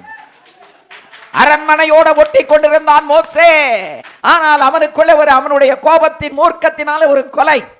ரைட்டு. இதை ஆண்டவர் தனக்கு சாதகமாக அதை மாற்றினார். அதனால்தான் all things are working together for good to them that love God. அன்றியும் அவருடைய தீர்மானத்தின்படி அழைக்கப்பட்டவர்களாய் தேவனிடத்தில் அன்பு கூறுகிறவர்களுக்கு சகலமோ நன்மைக்கு ஏதுவாக நடக்கிறது என்று அறிந்திருக்கிறீர்கள். இன்னைக்கு வருகிற லாபம், நஷ்டம், கஷ்டம் எல்லாமே நன்மைக்கு தான் என்கிற அறிவு நமக்கு இருக்க வேண்டாம். அப்படி இருந்து கர்த்தரை துதித்தால் அழைப்பு வீண் போகாது. அந்த அழைப்பு கனப்படுத்தப்படும். அழைத்தது தாங்க. ஆமென். ஒன்ஸ் நீங்க அழைக்கப்பட்டீங்கன்னா உங்க அழைப்பை பிசாசு திருடுறதுக்கு மட்டும் விட்டுறக்கூடாது. அது ஒரு தனி சப்ஜெக்ட். அது ஒரு நாளைக்கு நான் பேசுறேன். ஒரு ஊழியக்காரிடத்திலிருந்து திருடப்படுகிறவைகள் எவைகள் எல்லாம், எதையெல்லாம் பிசாசு திருடுறான், அதை இன்னும் ஒரு நாளைக்கு பேசுறேன். சரி, இப்போ ஒன்று, அழைப்பின் மூலத்தை உணர்ந்து அழைப்பை கனப்படுத்த வேண்டும். சரியா? அது என்ன? இவன் சொல்றான் பாருங்க, நான் என் கைகளை உன்மேல் வைத்ததினால் உனக்குள் உண்டான தேவனுடைய வரத்தை நீ அனல் மூட்டி எழுப்பி விடு. நீ என்ன செய்யணும்? எழுப்பி விடணும். எதுக்கு இடம் கொடுக்க கூடாது? சோர்வுக்கு இடம் கொடுக்க கூடாது. எதுக்கு இடம் கொடுக்க கூடாது? ஏன்னா நம்ம ரொம்ப சோறு சாப்பிட்றதுனால நமக்கு என்ன வந்துடும்? சோறு சாப்பிட்றதுனால சோறு வந்துடும். அல்லேலூயா. பாஸ்டர் பாட்டு நடத்தும் போது இந்த மெசேஜை நான் ப்ரிப்பேர் பண்ணிட்டு வந்திருக்கேன். அவருக்கு தெரியாது. ஆனால் அவர் பாடுற அந்த பாட்டு, அவர் ஜெபம் நடத்தினதுலேயே எனக்கு இந்த செய்தி தாங்கிறத ஆண்டவர் உறுதிப்படுத்திக்கிட்டே இருந்தார். அல்லேலூயா. அழைப்பை பற்றி சொன்னார், சோர்வை பற்றி சொன்னார். அல்லேலூயா. அப்போ நான் எப்படி உட்கார்ந்து எதிர்பார்த்துக்கிட்டே இருப்பேன்னா, நான் பேச போகிற இந்த செய்திக்கு ஆண்டவர் எனக்கு ஒரு வார்த்தையை கொடுக்கணும். அது ஜெபம் பண்ணுறவராக, எனக்கு முன்னால் ஜெபம் பண்ணாலும் சரி, பாட்டு நடத்தினாலும் ஒர்ஷிப் நடத்தினாலும் அவங்க வாயிலிருந்து எனக்கு ஒரு வார்த்தையை கர்த்தர் கொடுக்கணும். அதான் உறுதிப்பாடு. அல்லேலூயா. ஆக எதுக்கு நீ அனல் மூட்டி எழுப்பி விட்டுக்கிட்டே இருந்தா உனக்கு என்ன வராது? சோறு வரவே வராது. அல்லேலூயா. ஒன்று, தன்னைத்தானே அனல் மூட்டணும். அல்லாவிட்டால் பிறர் மூலமாக அனல் மூட்டப்படணும். அல்லேலூயா. அல்லது பிரச்சனையினால் அனல் மூட்டப்படணும். 3 காரியம் இருக்கு. தானே என்ன செஞ்சுக்கிடணும்? அனல் மூட்டணும். தன்னைத்தானே. புரியுதா? 2வது, அடுத்தவர்கள் மூலமாக அனல் மூட்டப்படுவோம். 3வது, நமக்கு வருகிற சோதனை, பிரச்சனை, வியாதி இருக்கு பாருங்க, இதனால தன்னால அனல் மூட்டப்படுவோம். ஆமே. அந்த வியாதியில கர்த்தர் நம்மளை டீல் பண்ற விதத்துல அனல் மூட்டப்படுவீங்க. ஆமே. அல்லேலூயா. என்னுடைய மகனும் நானும் கொரோனாவில் பாதிக்கப்பட்டு எதிர்த்த ரூமில் ஹாஸ்பிட்டலில் இருக்கிறோம். என்னை விட அவன் ரொம்ப சீரியஸாக இருக்கிறான். 5 நாள் ஐசியூவில் இருக்கிறான். டாக்டர் பிழைக்க மாட்டாரோ பாஸ்டர் அப்படின்னு, ஏன்னா அவங்க ஆல் நைட் ப்ரேயர் அந்த ஹாஸ்பிட்டல் நடத்துவான். எல்லாம் அவர் நல்லா கவனிக்கிறாரு. கையை விட்டு போயிட்டாரோ அப்படின்னு சொல்லி ரெம்டெசிவிர் மருந்து வேணும் அப்படின்னு சொல்லி 2 இன்ஜெக்ஷன் 45 90,000 வாங்கி கொடுத்து பிழைச்சிக்கிட்டான். அந்த ஐசியூவில் இருக்கும்போது இனி அடுத்து வரப்போகிற ஊழியத்தினுடைய நிலைகளை ஆண்டவர் அவனுக்கு அந்த தரிசனமாக காண்பித்திருக்கிறார். இனி நான் உன்னை எப்படி பயன்படுத்துவேன், எப்படி நீ பயன்பட போற அப்படிங்கிறத கர்த்தர் காட்டியிருக்காரு. இப்போ சிக்காகி கடந்து ஹாஸ்பிட்டல்லேருந்து டிஸ்சார்ஜ் ஆகும்போது டாக்டர் சொல்கிறாரு, நீங்கள் டைரெக்டாக வீட்டுக்கு போகக்கூடாது. நான் டைரெக்டாக வீட்டுக்கு வந்துட்டேன். நான் 5 நாள் ஹாஸ்பிட்டலில் இருந்தேன். நைட் 12 மணிக்கு என்னை டிஸ்சார்ஜ் பண்ணி என்னை எங்கள் வீட்டில் ஒரு ரூமில் கொண்டு உள்ளே அடைச்சிட்டாங்க. 25 நாள் நான் சூரிய வெளிச்சத்தையே பார்க்கல, ரூமை விட்டு வெளியே வரல. மூத்த மருமகன் மகா எல்லாம் கொரோனாவில் மாடியில் ஒரு ரூமில் இருக்காங்க. அதுக்கு அடுத்த மருமகன் தனியாக அங்கே ஒரு ரூமில் இருக்கார் மாடியில். 3வது மகா எனக்கு பக்கத்தில் ஒரு ரூமில் அவள் கர்ப்பமாக இருக்கா. டாக்டர் சொல்லிட்டாரு, யாரும் பார்க்கக்கூடாது, அந்த ரூமுக்கு போகக்கூடாது, வரக்கூடாது. கர்ப்பஸ்திரிக்கு கொரோனா வந்தால் காப்பாற்றவே முடியாது. அவள் ஜப்பானில் மிஷினே இருக்கா. வந்த இடத்துல கொரோனா வந்துட்டு அவள் ஒரு ரூமில் அவளுடைய பிள்ளைகளோடு இருக்கா. அவருடைய ஹஸ்பண்ட் மாடியில் இருக்கார். இங்கே அடுத்த ரூமில் ஒரு பெரிய ரூமில் முதல் மகளும் மருமகளும் இருக்காங்க. என் மகன் ஹாஸ்பிட்டலில் இருக்கான். நான் அப்போ தான் அந்த ஒரு ரூமில் என்னை அடைச்சி உள்ளே வச்சாச்சு. இவ்வளோ பேருக்கும் அப்போ சமையல்காரங்க சமைக்கவும் முடியாது. பாஸ்டமாக ஒரு ஆள் இவ்வளோ பேருக்கும் சமையல் பண்ணி சாப்பாடை கொண்டு நாங்கள் சாப்பிட்ட தட்டு சாப்பிட்டுட்டு வெளியே வச்சிடணும். ரூமுக்கு வெளியே அப்படி நோட்டுன்னு ஒரு தட்டு கேட்ட உடனே சாப்பாடு விழுந்துட்டுன்னு அர்த்தம். அந்த கதவை திறந்து எடுத்துக்கிடணும். சாப்பிட்டுட்டு நம்மளே கழுவி திரும்ப தட்டை எங்கே வச்சிடணும்? வெளியே வச்சிடணும். இப்படி ஒரு 25 நாள் கஷ்டப்பட்டோம். இவனுக்கு உடனே நீங்கள் எங்கே வரக்கூடாது? வீட்டுக்கு போகக்கூடாது, லாட்ஜ் எடுத்து தங்குங்க. இதுக்கே 10 லட்சம் செலவழிச்சிட்டு ஆட்டங்கண்டு போய் உட்காந்துருக்கோம். இனி ஒரு வாரம் லாட்ஜ் எடுக்கிறதுக்கு காசு எங்கே போக? என் மருமகளோட அக்கா சித்தி மகா திடீர்னு ஃபோன் பண்ணி எப்படி இருக்கீங்க, என்ன ஏது அப்படின்னு கேட்கும்போது, இன்றைக்கி டிஸ்சார்ஜ் பண்ணணும்னு சொல்கிறாங்க, ஒரு வாரம் லாட்ஜில் இருக்கணுமா, என்ன செய்யன்னு தெரியல, ஜோம் பண்ணிகிட்டு இருக்கோம் அப்படின்னோடனே, ஒரு வாரம் லாட்ஜுக்கு நான் பணம் அனுப்பிடுறேன், நீயும் கொழுந்துன்னு போய் எங்கே இருங்க, லாட்ஜில் இருங்க அப்படின்னு சொல்லி ஒரு வாரம் திருநெல்வேலி ஜங்ஷனில் அண்ணாமலையார்னு ஒரு லாட்ஜ் எடுத்து அந்த ஒரு வாரம் அங்கே தங்கி திரும்பி போய் காட்டி எல்லாம் கிளியர். இப்போ வீட்டுக்கு போகலான பிறகு தான் வந்தோம். இவ்வளவு பாடுகள். ஆனால் அந்த பாடுகள் அவருக்கு அடுத்து வரப்போகிற நாட்களில் ஆண்டவருக்கு செய்ய வேண்டிய ஊழியத்தின் தரிசனத்தை கத்தர் கொடுத்து விட்டார். அல்லேலூயா, ஆமே. அதனால தான் நான் சொன்னேன், உன்னை நீ இப்போ நான் தனிமையாக கிடக்கேன், எனக்கு அழுகையாக வருது. நான் எத்தனையோ பேரை தேத்தினவன், எத்தனையோ பேருக்கு அனுகூலமாக இருந்தவன். இப்போ நான் எனக்கு கொரோனா வந்து விலனற்று போய் என்ன செய்கிறேன், ஏகப்பட்ட மாத்திரைகளை இதுவரைக்கும் மாத்திரையே சாப்பிடாத நான் மாத்திரையை சாப்பிட்டுட்டு கிடக்கேன். என் அசிஸ்டண்ட் சுந்தர் மட்டும் எனக்கு வந்து அவனுக்கு டெஸ்ட் பண்ண அவனுக்கு கொரோனா இல்லை, அவன் மட்டும் வந்து அன்னன்னைக்கு போட்டிருக்கிற வஸ்திரத்தை துவைச்சி தந்துடுவான், டேப்லெட் எடுத்து கொடுத்துருவான், நேரத்துக்கு போயிடுவான். நான் ரூமை விட்டு வெளியே வர முடியாது, அப்படி உள்ளே கிடக்கிறேன். உள்ளே கிடக்கும் போதெல்லாம் கண்ணில் அப்படியே கண்ணீர் வடியுது. நான் இவ்வளவு வல்லமையாக பயன்பட்ட ஒரு ஊழியக்காரன் இப்போ ஒரு புழுவை போல சுருண்டு இந்த படுக்கையில் படுத்து கிடக்கிறேன். பேசுவதற்கு பலன் இல்லை, சிந்திக்க மூளையில் பலன் இல்லை, பிரசங்க ஆயத்தம் பண்ண முடியலை. என்ன செய்வேன் ஆண்டவரே அப்படின்னு நினைக்கும் போதெல்லாம் அழுக. யாராவது ஒரு பாஸ்டர் ஃபோன் பண்ணி ஐயா எப்படி இருக்கீங்கன்னு கேட்டால் நான் நல்லா இருக்கேன்னு கூட சொல்ல முடியாது. என்ன வந்துடும், அழுக வந்துடும். சரி பாஸ்டர் வச்சிருங்க நாங்கள் ஜெபம் பண்ணதோம். ஒரு பாஸ்டர் மட்டும் டெய்லி எனக்கு ஒரு ஃபோன் பண்ணி அவர் ஜெபம் பண்ணிக்கிட்டே இருப்பார். பாஸ்டர் நான் உங்களுக்கு ஜெபம் பண்ணுங்க. அந்த நேரம் அவருடைய ஜெபம் எனக்கு பலனாக இருந்தது. நான் எத்தனையோ பேருக்கு ஜெபம் பண்ணேன், உற்சாகப்படுத்தினேன், ஊராக போய் ஊழியம் செஞ்சேன். இப்போ நான் என்ன செய்ய வேண்டியதாக இருக்குது, என்னை நானே திடப்படுத்த வேண்டியதாக இருக்கிறது. அதான் நான் சொன்னேன், நீங்கள் உங்களை நீங்களே அனல் மூட்டுங்க. அல்லேலூயா. இன்னொருத்தர் வந்து நம்மளை அனல் மூட்டி எழுப்பி விடுவார்னு எதிர்பாராதீங்க. அதைத்தான் பவுல் சொன்னார், இது நிமித்தமாக நான் உன்மேல் என் கைகளை வைத்ததினால் உனக்கு உண்டான தேவ வரத்தை நீ அனல் மூட்டி எழுப்பி விடு. ஒரு நாள் I have laid my hand, hereafter you have to equip yourself. நான் ஒரு நாள் என் கையை வச்சுட்டேன், உனக்குள்ள ஒரு வரம் வந்துட்டு, இனி அந்த வரத்தை அனல் மூட்டி எழுப்பி விடுவது யாரு, நீ தான் எழுப்பி விடணும். அல்லேலூயா. இன்னொரு ஆள் திரும்ப வந்து கை வைப்பாருன்னு எதிர்பார்த்துக்கிட்டு இருக்காதீங்க. அழைக்கப்பட்டீங்களா, வரத்தை கத்த தந்துட்டாரா, உங்களை நீங்களே என்ன செய்யணும், அனல் மூட்டி எழுப்பணும். Self edification. உங்களை நீங்களே என்ன செய்யணும், திடப்படுத்தணும், அனல் மூட்டணும்.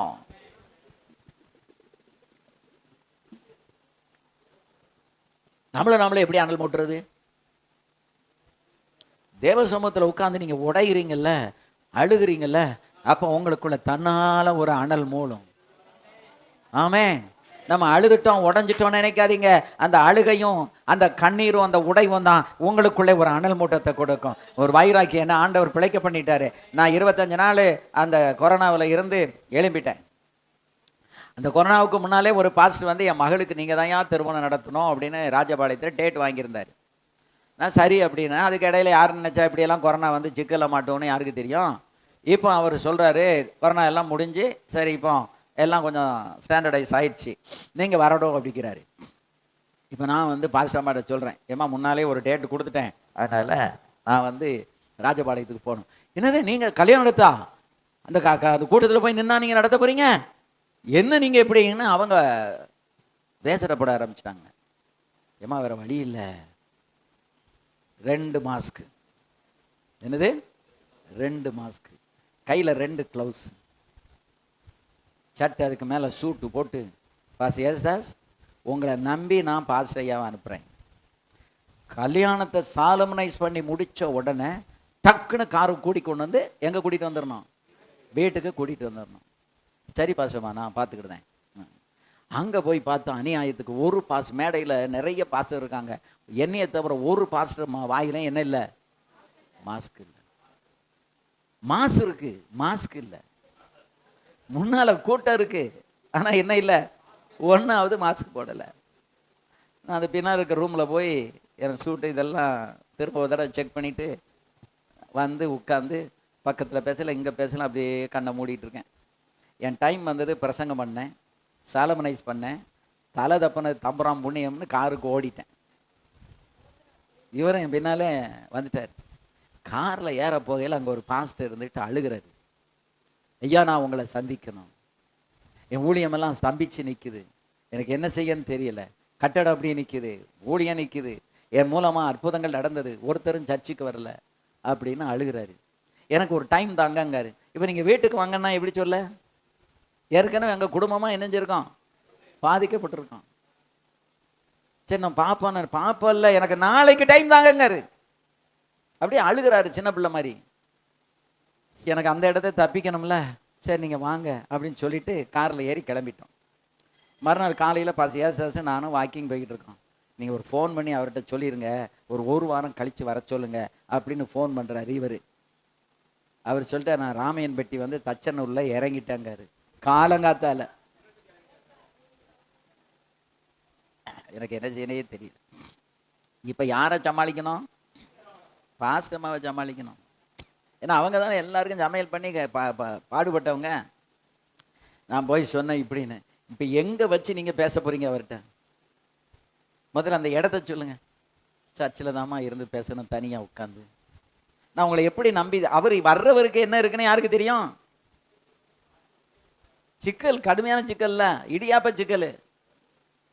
இப்போ சர்ச்சில் வந்தால் சர்ச்சை எல்லாரும் வந்து போகிற இடம், அங்கே நம்ம போட்டி வச்சுருக்கோம். அதில் போய் இவரை வந்து என்ன செய்ய முடியாது, உட்கார வைக்க முடியாது. சரி, மேலே என் ஆஃபீஸ் ரூமில் உட்கார வச்சு பேசிடுறேன். மாஸ்க்கை போடுங்க, 2 மாஸ்க்கு, க்ளவுஸு எல்லாம் போட்டு அனுப்பி விட்டாங்க. அவங்கள தகப்பன மகன் வந்து உட்கார்ந்தாங்க. உட்கார்ந்து அவர் சொன்னார், ஐயா எல்லாமே ஸ்தம்பிச்சு கிடக்கு, ஊழியத்தில் அடுத்து நான் எப்படி நகண்டு போகணும்னு எனக்கு தெரியலை, அதனால் வேதனையாக இருக்குது அப்படின்னாரு. அப்போது நான் ஆண்டவர்கிட்ட பேசினேன், ஆண்டவர் நானே நொறுங்கி உடஞ்சி கிடக்கினேன், இவருக்கு நான் என்ன ஆறுதல் சொல்ல அப்படின்னு. ஆவியானவர் சொன்னார், நீ உடைந்து நொறுங்கின அனுபவத்தை சொல்லு, வேற ஒன்று நீ பேசாத, பிரசங்கமெல்லாம் பண்ண வேண்டாம், நீ குடும்பமாக உடஞ்சி நொறுங்கி கிடக்கல, இதை நீ சொல்லு அப்படின்னோடனே அவர் முன்னால் உட்கார வச்சு நான் சொன்னேன், பாஸ்டர் எனக்கு இந்த மாதிரி வந்து நான் இப்போ 25 நாளாக இப்படி உள்ளே கிடக்கேன், இப்போ தான் இந்த கல்யாணத்துக்காக நான் இன்றைக்கி நேற்றுக்கு வந்தேன், என் மகன் இன்னும் ஹாஸ்பிட்டலில் இருக்கான், இப்படி எல்லாரும் நாங்கள் இப்படி இந்த பாடுபட்டுக்கிட்டு இருக்கோம், ஆனாலும் கர்த்தர் கைவிடலை, எங்களை தூக்கி நிறுத்தியிருக்காருன்னு சொன்னோம்ல. அவர் என்ன நினச்சிட்டாருன்னா, இவங்கெல்லாம் பெரிய பாஸ்டர், இவங்களுக்கு கொரோனாவும் வராது ஒன்றும் வராது, இவங்கெல்லாம் அப்படியே பஞ்சன மெத்தையில் அப்படி ஆடிக்கிட்டு உட்காந்துட்டு இருக்காங்கன்னு அவர் நினச்சிருக்காரு. எனக்கு மட்டும்தான் இந்த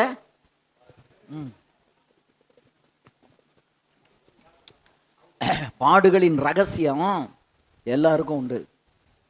யாருமே பாடுகள் படாமல் ஊழியத்தில் வளர முடியாது. நான் அவர்கிட்ட இதெல்லாம் சொன்னோம்ல, இப்படியெல்லாம் கஷ்டப்பட்டோம்னு அவர் டக்குன்னு எழும்பி, ஐயா நான் என்னைய திடப்படுத்திக்கிட்டேன், உங்களுக்கே இந்த பாடுனா எனக்கு வந்தது லேசானதுதான்ட்டார். அதான் ஆவியானவர் சொன்னார், உன் அனுபவத்தை சொல்றார் ராஜா, நீ விளக்கமெல்லாம் கொடுக்க வேண்டாம். ஒருவனை ஸ்ட்ரென்தன் பண்ணணும் அப்படின்னா நீ பட்ட பாடுகளை சொல்லு, உன் பாடுகளின் ரகசியத்தை சொல்லு. அதனாலதான் பவுல் வந்து இயேசு கிறிஸ்துவுடைய பாடுகளின் ரகசியத்தையும் உயிர்த்தெழுதின் ரகசியத்தையும் நான் அறிந்து கொள்ள வேண்டும் என்று விரும்புகிறேன் என்று சொல்றாரு. அல்லேலூயா. அவர் சிலுவைக்கு போறதுக்கு முன்னால பாடுபட்டார் பாருங்க, அந்த பாடுகளின் ரகசியத்தையும் சிலுவையில தொங்கிற அந்த சிலுவை அனுபவத்தையும் இவர் அறிந்து கொண்டு உயிர்த்தெழுதல் எப்படி வந்தது என்று நான் அறிய விரும்புகிறேன், அப்பதான் அந்த உயிர்த்தெழுதலுக்கு நான் தகுதியாக முடியும் என்று அவர் ஜெபம் பண்ணினார். அல்லேலூயா, ஆமென். அப்போ நான் நினைச்சேன், நம்மளை பொரிக்கஞ்சட்டியில் போட்டு பொரிச்ச மாதிரி ஆண்டவர் இந்த நாட்களில் பொரித்து குடும்பம் முழுவதும் இப்படிப்பட்ட ஒரு சூழல்ல கொண்டு போனது இதை போன்று நூற்றுக்கணக்கான ஊழியக்காரர்களை பலப்படுத்துவதற்காகத்தான், திடப்படுத்துவதற்காகத்தான், தைரியப்படுத்துவதற்காகத்தான். ஒரு சாட்சி வேண்டும் என்றால் அதற்குரிய விலைக்கரையும் கொடுக்க வேண்டும். பிரசங்கத்துக்கு விலைக்கரையும் கொடுக்க வேண்டாம், உட்கார்ந்து ப்ரிப்பேர் பண்ணிட்டு பிரசங்கம் பண்ணிட்டு போயிடலாம். ஆனா அந்த பிரசங்கத்தை மெருகூட்டுவதற்கு உங்களுக்கு என்ன வேணும்? ஒரு அனுபவம் வேணும், ஒரு பாடு வேணும், ஒரு கஷ்டம் வேணும், ஒரு நிந்தை வேணும், ஒரு அவமானம் வேணும், ஒரு அடி வேணும். அல்லேலூயா. அதுதான் எதை மெருகூட்டும்? நம்ம பிரசங்கத்தை மெருகூட்டுவது நமக்குள்ள நாம் பட்ட பாடு. இப்ப நான் தனியா கடந்து அழுதுட்டு கிடக்கிறேன், எனக்கு பிரசங்கம் எடுக்க முடியல, ஆன்லைன்ல பிரசங்கம் பண்ணா வார்த்தை தடுமாறுது. அப்புறம் எங்க ஃபேமிலி டாக்டர்கிட்ட கேட்டேன், டாக்டர் எனக்கு கான்சென்ட்ரேட் பண்ண முடியல, பிரசங்கம் எடுக்க முடியல. அவர் சொன்னார், உங்களுக்கு இந்த மாத்திரைகள் சாப்பிட்டதுனால பிரெயினில் கொஞ்சம் பாதிப்பு ஏற்பட்டிருக்கு, நீங்கள் வந்து வெண்டைக்காய் சூப்பு 2 நாள், வாரத்துக்கு 2 நாள் சாப்பிட்டு பாருங்கள், அதில் சரி ஆயிட்டுனா விட்டுருவோம், இல்லைன்னா நான் அதுக்கு மருந்து கொடுக்குறேன்னு ஹோமியோபதி டாக்டர் சொல்லிட்டார். நான் சரின்ட்டு வெண்டைக்காய் சூப்பு திங்கள் புதன் 2 நாள். நான் சொன்னேன், டெய்லி நான் 5 வெண்டைக்காய் சாப்பிடட்டுமான்னு. அப்படியெல்லாம் சாப்பிட்டா ஒன்றும் ஆகாது, வெண்டைக்காய் 5 வெண்டைக்காய் எடுத்து நறுக்கி என்ன செய்யணும், சூப்பு போட்ட மாதிரி மிளகு, அதுக்கப்புறம் வெங்காயம், சீரகம், அப்புறம் வெள்ளைப்பூண்டு இதெல்லாம் போட்டு சூப்பு மாதிரி போட்டு குடிங்கன்னாரு. திங்கக்கிழமை குடித்தேன், புதன்கிழமை குடித்தேன், அப்புறம் கொஞ்சம் கான்சன்ட்ரேஷன் வந்துட்டு, சனிக்கிழமெல்லாம் நார்மல் ஆகிட்டு உட்காந்து எழுதுறதுக்கு பலன் வந்துருச்சு. ஒன்று நான் சொன்னேன், இப்போ எனக்கு நல்லா இருக்குன்னு, அப்படியே கூட 2 தடவை சாப்பிட்ருங்க, இதே போதும் அப்படின்ட்டு. அப்போ பிரசங்கம் பண்ணுறவனுக்கு பிரசங்கத்தை எடுக்க முடியாத ஒரு சேலஞ்ச் வரும். சிந்தனை பண்ணி பேசுகிற ஊழியக்காரனுக்கு சிந்திக்கவே விட முடியாதபடிக்கு சில பிரச்சனைகள் வரும். ஆமென், அல்லேலூயா. அதெல்லாம் நம்மளை உருவாக்குறதுக்காக. நம்ம உடைவது நொறுங்கி ஒன்றும் இல்லாமல் போகிறதுக்கு இல்லை, உருவாக்கப்படுவதற்காக. இந்த உருவாக்குவதற்கு தான் கர்த்தர் என்ன செய்கிறாரு? உடைக்கிறாரு. அப்போ அந்த இடத்துல இப்போ யாரும் நம்மகிட்ட நேரடியாக பேச முடியாது, ஒன்றும் செய்ய முடியாது. ஆனாலும் நான் அந்த ஆன்லைனில் எல்லாரும் என்கிட்ட கேட்டாங்க, கிட்டத்தட்ட 1 வருஷம் இந்த மீட்டிங் இல்லாமல் இருக்குது, நாங்கள்லாம் அப்படி கொஞ்சம் சோர்ந்து இருக்கிறோம், நீங்கள் ஆன்லைன்லேயே பிரசங்கம் பண்ணுங்க, அங்கங்கே எங்கெங்கே நடக்குமோ அந்த கூட்டத்துக்கெல்லாம் எதில் நடத்துங்க? ஆன்லைனில் நடத்துங்க அப்படின்னு சொல்லி ஆன்லைன்லேயே என்ன செஞ்சோம்? கூட்டம் நடத்தினோம். அப்போ தான் ஒரு 2-3 கூட்டம் நடத்தின பிறகு நான் பார்த்தேன், அந்த கூட்டம் என்னை பலப்படுத்தினது. ஆமே. அப்போ தான் தன்னை நீ அனல் மூட்டி எழுப்பி விடு அப்படின்னா, உன் வரத்தை நீ பயன்படுத்து, தன்னால் உனக்குள்ள அனல் மோளும். நான் சோர்ந்து போயிட்டேன், நான் அப்படி உட்காந்துக்கிட்டு இருக்கேன், நான் இப்படி உட்காந்துக்கிட்டு இருக்கேன்னு மூலையில் போய் உட்காந்துக்கிட்டு நீங்கள் இருந்தீங்கன்னா ஒரு நாளும் நீங்கள் எழும்ப மாட்டீங்க. அல்லேலூயா. சாத்தான் முதல்ல கயிறு கட்டி வச்சுருப்பான், அகடினார் கயிறில் கட்டி வச்சுருப்பான். அப்போ நமக்கு பலன் இருந்தது, உடனே அத்துட்டான். இப்போ நமக்கு சோர்வு ரொம்ப வந்துருச்சு, உள்ள அபிஷேகமும் போயிட்டு, இப்போ அவன் எதை எடுத்துகிட்டு கேட்டுதான்? சங்கிலியை எடுத்து கொண்டு கேட்டுதான். அந்த சங்கிலியை கட்டியாச்சுன்னா சிம்சோனால் அசைய முடியலை. ஏன்னா அவனுக்குள்ள இதுவரைக்கும் அவனை அசைக்க செய்தது, அகழினார் கயிறுகளை எல்லாம் அறுத்தது எதுனா அவனுக்குள்ள இருந்த அபிஷேகம். அல்லேலூயா. அந்த அபிஷேகம் அதெல்லாம் கட்டு, வெளியில் இருந்த கட்டுகள் எல்லாம் அறுத்து விட்டது. அதுபோல நீங்க சாத்தானால கட்டப்படாதபடிக்கு நீங்க உங்களுக்குள்ள அபிஷேகத்தை என்ன செய்யணும்? பெருக்கணும். கூட்டத்தில் வரும்போது எல்லாரோடையும் சேர்ந்து கைகளை தட்டி அந்நிய பாஷை பேசி ஆண்டவரை துதிக்கணும். அல்லேலூயா. வீட்டுக்கு போனா வீட்லையும் தனி ஜபத்தில் இருந்து அந்நிய பாஷை பேசி ஆண்டவரை என்ன செய்யணும்? துதிக்கணும். 1 மணி நேரம் வேத வாசித்தா 1/2 மணி நேரமாவது ஆவியில் நிரம்பி செபிக்கணும். இப்போ இந்த எலெக்ஷனுக்கு ஜெபம் பண்ணும்போது இந்த பாஸ்டர் நல்லா அந்நிய பாஷையிலே ஜெபம் பண்ணார். அல்லேலூயா. அந்த அந்நிய பாஷையில் ஜெபம் பண்ணும்போது சாத்தானுக்கு என்ன ஜெபம் பண்ணோம்னே தெரியாது. அல்லேலூயா. அந்நிய பாஷை அவனால் முடியாது, புரிந்து கொள்ள முடியாது. அவன் என்னன்னா திடீர்னு இவங்க எல்லாம் இப்போ நான் பேசுறதெல்லாம் அவனுக்கு தெரியும். ஆனால் அவர் அந்நிய பாஷையில் பேசி ஜெபம் பண்ணார்ல, அது அவனுக்கு என்ன செய்யாது. அவன் திரும்ப முடிச்சுக்கிட்டு இருப்பான். ஏன்னா எல்லாம் நம்மளை ஏமாற்றணும்னு நினைப்பாங்க. அதுக்கு தான் பவுல் சொல்றாரு, உனக்குள்ள இருக்கிற வரத்தை நீ அனல் மூட்டி எழுப்பி விடுன்னார். அனல் மூட்டி எழுப்பி விடு. அல்லேலூயா. ஏன் தெரியுமா? பிசாசு நம்மை கட்டாதபடிக்கு. அல்லேலூயா. அதாவது எந்த ரூபத்திலேயாவது கிறிஸ்தவங்களை அழிச்சிடணும்னு சாத்தான் இந்த இந்தியாவில், அதாவது இப்போ தமிழ்நாட்டில் வேகமாக முன்னேறிக்கிட்டு இருக்கான். நீங்களும் நானும் தான் விழிப்புணர்வோடு இருக்கணும். நமக்கு பாதுகாப்பு எந்த கட்சியும் கிடையாது, கர்த்தர் தான். அதை நீங்கள் தெளிவாக புரிஞ்சுக்கிடுங்க. ஆனால் ஆண்டவர் அதுக்குன்னு ஒரு தானியேலை நியமித்தது போல ஒரு ரட்சகனை கர்த்தர் வச்சிருப்பாரு. அவன் மூலமாக தான் அதை என்ன செய்வார். அல்லேலூயா. அதனால நாம காலத்தை அறிகிறவர்களாக இருக்கணும், நிலைகளை புரிகிறவர்களாக இருக்கணும். நம்மளை ஏமாத்துறதுக்கு விடக்கூடாது. நம்மளை என்ன செய்யக்கூடாது? இன்னொருத்தான் நம்மளை இப்போ பிசாசு தெலீலாள் மூலமாக தான் யாரை ஏமாத்தினான்? சிம்சோனை ஏமாத்தினான். அது மாதிரி இன்னைக்கு நம்மளை ஏமாத்துறதுக்குன்னு புதுசாக சாத்தான் என்ன செய்வான்? இந்த வலையில யார் சிக்கிறீங்க? நீங்களும் நானும் சிக்கிறக்கூடாது. இதுல கவனமாக இருக்க வேண்டும். அல்லேலூயா. இப்போ நம்ம ஜெபம் பண்ணோம், கிறிஸ்டியன் சொன்னதுனால ஏமாந்துடாதீங்க, பேரை சொன்னதுனால ஏமாந்துடாதீங்க. அல்லேலூயா. நமக்கு எந்த மத சம்பந்தமும் வேண்டாங்க.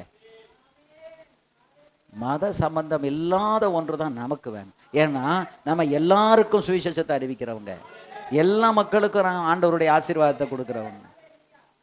ஆமென். அப்போ மத சார்பற்ற நிலையில் இருந்தால் தான் நாம் சரியாக இயங்க முடியும். அதில் நம்ம கவனமாக இருக்கணும். அல்லேலூயா. அதனால சாத்தான் நம்மை கட்டாதபடிக்கு நம்மை நாமே அனல் மூட்டி என்ன செய்யணும்? எழுப்பி விடணும். அல்லேலூயா. சரி, அடுத்து சோர்வுக்கு என்ன கொடுக்கக்கூடாது? இடம் கொடுக்க கூட. மூன்றாவது, ரோமர் 11:29 சொல்லியிருக்கு, அழைப்பு வந்து என்னது? மாறாது. தேவனுடைய கிருபை வரங்களும் அவர்களை அழைத்த அழைப்பும் மாறாதவைகளே. அல்லேலூயா. உங்களை தேவன் அழைத்த அழைப்பு ஒரு நாளும் மாறாது மகளே, மகனே. அது மாறவே மாறாது. எதற்காக நீ அழைக்கப்பட்டாயோ அதிலே நின்று செயல்படு. உன்னை பயன்படுத்த கர்த்தர் வல்லமை உள்ளவராக இருக்கிறார். ஆமென். பிசாசு வந்து, இங்க பாரு, நீ இவ்வளவு நாளும் ஒளிஞ்சு என்னத்தை கண்ட, என்னத்தை நீ பெருசா நீ பண்ணி வச்சிருக்க அப்படின்னு நைஸா பேசுவான். அப்படி என்னத்தை கண்டனுங்கிற வார்த்தையை பேசிட்டாலே அது யாருடைய வார்த்தை? அது பிசாசனுடைய வார்த்தை. நீங்க என்ன செய்யணும் தெரியுமா? என்னத்தை பெரியசா கண்டுட்ட அப்படின்னு சொன்னா, நான் இதுவரைக்கும் ரட்சிக்கப்பட்ட அந்த ரட்சிப்புல நிற்கிறதே பெரிய விஷயம். இவ்வளவு பெரியான ரட்சிப்பை குறித்து கவலையற்றிருப்பீர்கள். ஆனால் அப்ப அவங்ககிட்ட அடிக்கிட்டே இருக்கணும், அவர் என்னை உயிரோடு பிறக்க பண்ணினது தோத்துறோம், என்னை ரட்சித்தது தோத்துறோம், ரட்சிப்பில் நிலை நிறுத்தினது தோத்துறோம், ஊழியத்துக்கு அழைத்தது தோத்துறோம், ஊழியத்தில் பயன்படுத்தி கொண்டு வருகிறதுக்காக தோத்துறோம், இன்றைக்கு வரைக்கும் பிரசங்கியாராய் கர்த்தர் வைத்திருக்கிறார் தோத்துறோம், என் ஊழியத்தை யாரால அழிக்க முடியல தோத்துறோம் அப்படின்னு சொல்லி இதை துதிச்சிங்கன்னா, சாத்தான் என்னத்தை கண்ட என்னத்தை கண்டன்னு கேட்கல, ஓ இவங்கிட்ட நிறைய விஷயம் இருக்கு, இனி இவங்கிட்ட வரப்படாதுன்னு ஓடி போயிடுவான். எதிர்த்து நில்லுங்கள், அப்பொழுது அவன் உங்களை விட்டு ஓடிப்போம். ஒரு பெரிய வீடை பார்த்து, சரி இந்த வீடு எவ்வளோ பெருசாக கட்டியிருக்கு, அவங்க ரசிக்கப்படவும் இல்லை, ஒன்றும் இல்லை, அவன் ஒரு பிஸ்னஸ் மேன், நம்ம இப்படி ஒரு சின்ன வீட்டில் இருக்கமே அப்படின்னு அந்த வீட்டை பார்த்துக்கிட்டு உன் வீடை பார்க்காத. ஒரு பெருசாக ஊழியம் செய்கிறாங்கன்னு பார்த்துக்கிட்டு நீங்கள் உங்கள் ஊழியத்தை பார்த்து சின்ன ஊழியம்னு நினைக்காதீங்க. புரியுதா? நான் சொல்றது எத்தனை பேருக்கு புரியுது? கையை உயர்த்தி ஆமேன்னு சொல்லுங்க பாமா. இன்னும் நிறைய பேருக்கு கையே உயர்த்தலை, அப்போ உங்களுக்கு புரியலைன்னு அர்த்தம். அது இன்னும் தெளிவாக நான் சொல்கிறேன். அமெரிக்காவில் 1600 சபைகள், பெரிய பெரிய சபைகள்லாம் மூடப்பட்டு விட்டது. எத்தனை? நல்ல சத்தமாக சொல்லுங்க. 1600 சபைகள். அதில் 160 சபைகள் வந்து மெகா சர்ச். மெகா சர்ச்னா என்ன? 5000க்கு மேலே, 2000, 5000, 10000, 15000, 25000, 52000, 85000 வரைக்கும் அந்த சபைகள்லாம் இப்போ எப்படி கிடக்கு? ஓடி கிடக்கு. இப்போ இதில் ஆராதிச்சாங்கல்ல, ஜோயல் ஆஸ்டின் சர்ச்சில் 52000 பேர். இன்னொருத்தர் சர்ச்சில் வந்து கிட்டத்தட்ட 85,000 பேர். பஸ் என் பேக்கில் ஒரு சின்ன நோட் இருக்கும், அதை எடுங்க. 85,000, 52,000, 35,000 இவ்வளோ பேர் அந்த சபைக்கு போய்கிட்டு இருந்தாங்க. இந்த கொரோனாவுக்கு பிறகு 24ல் என்னாச்சுது?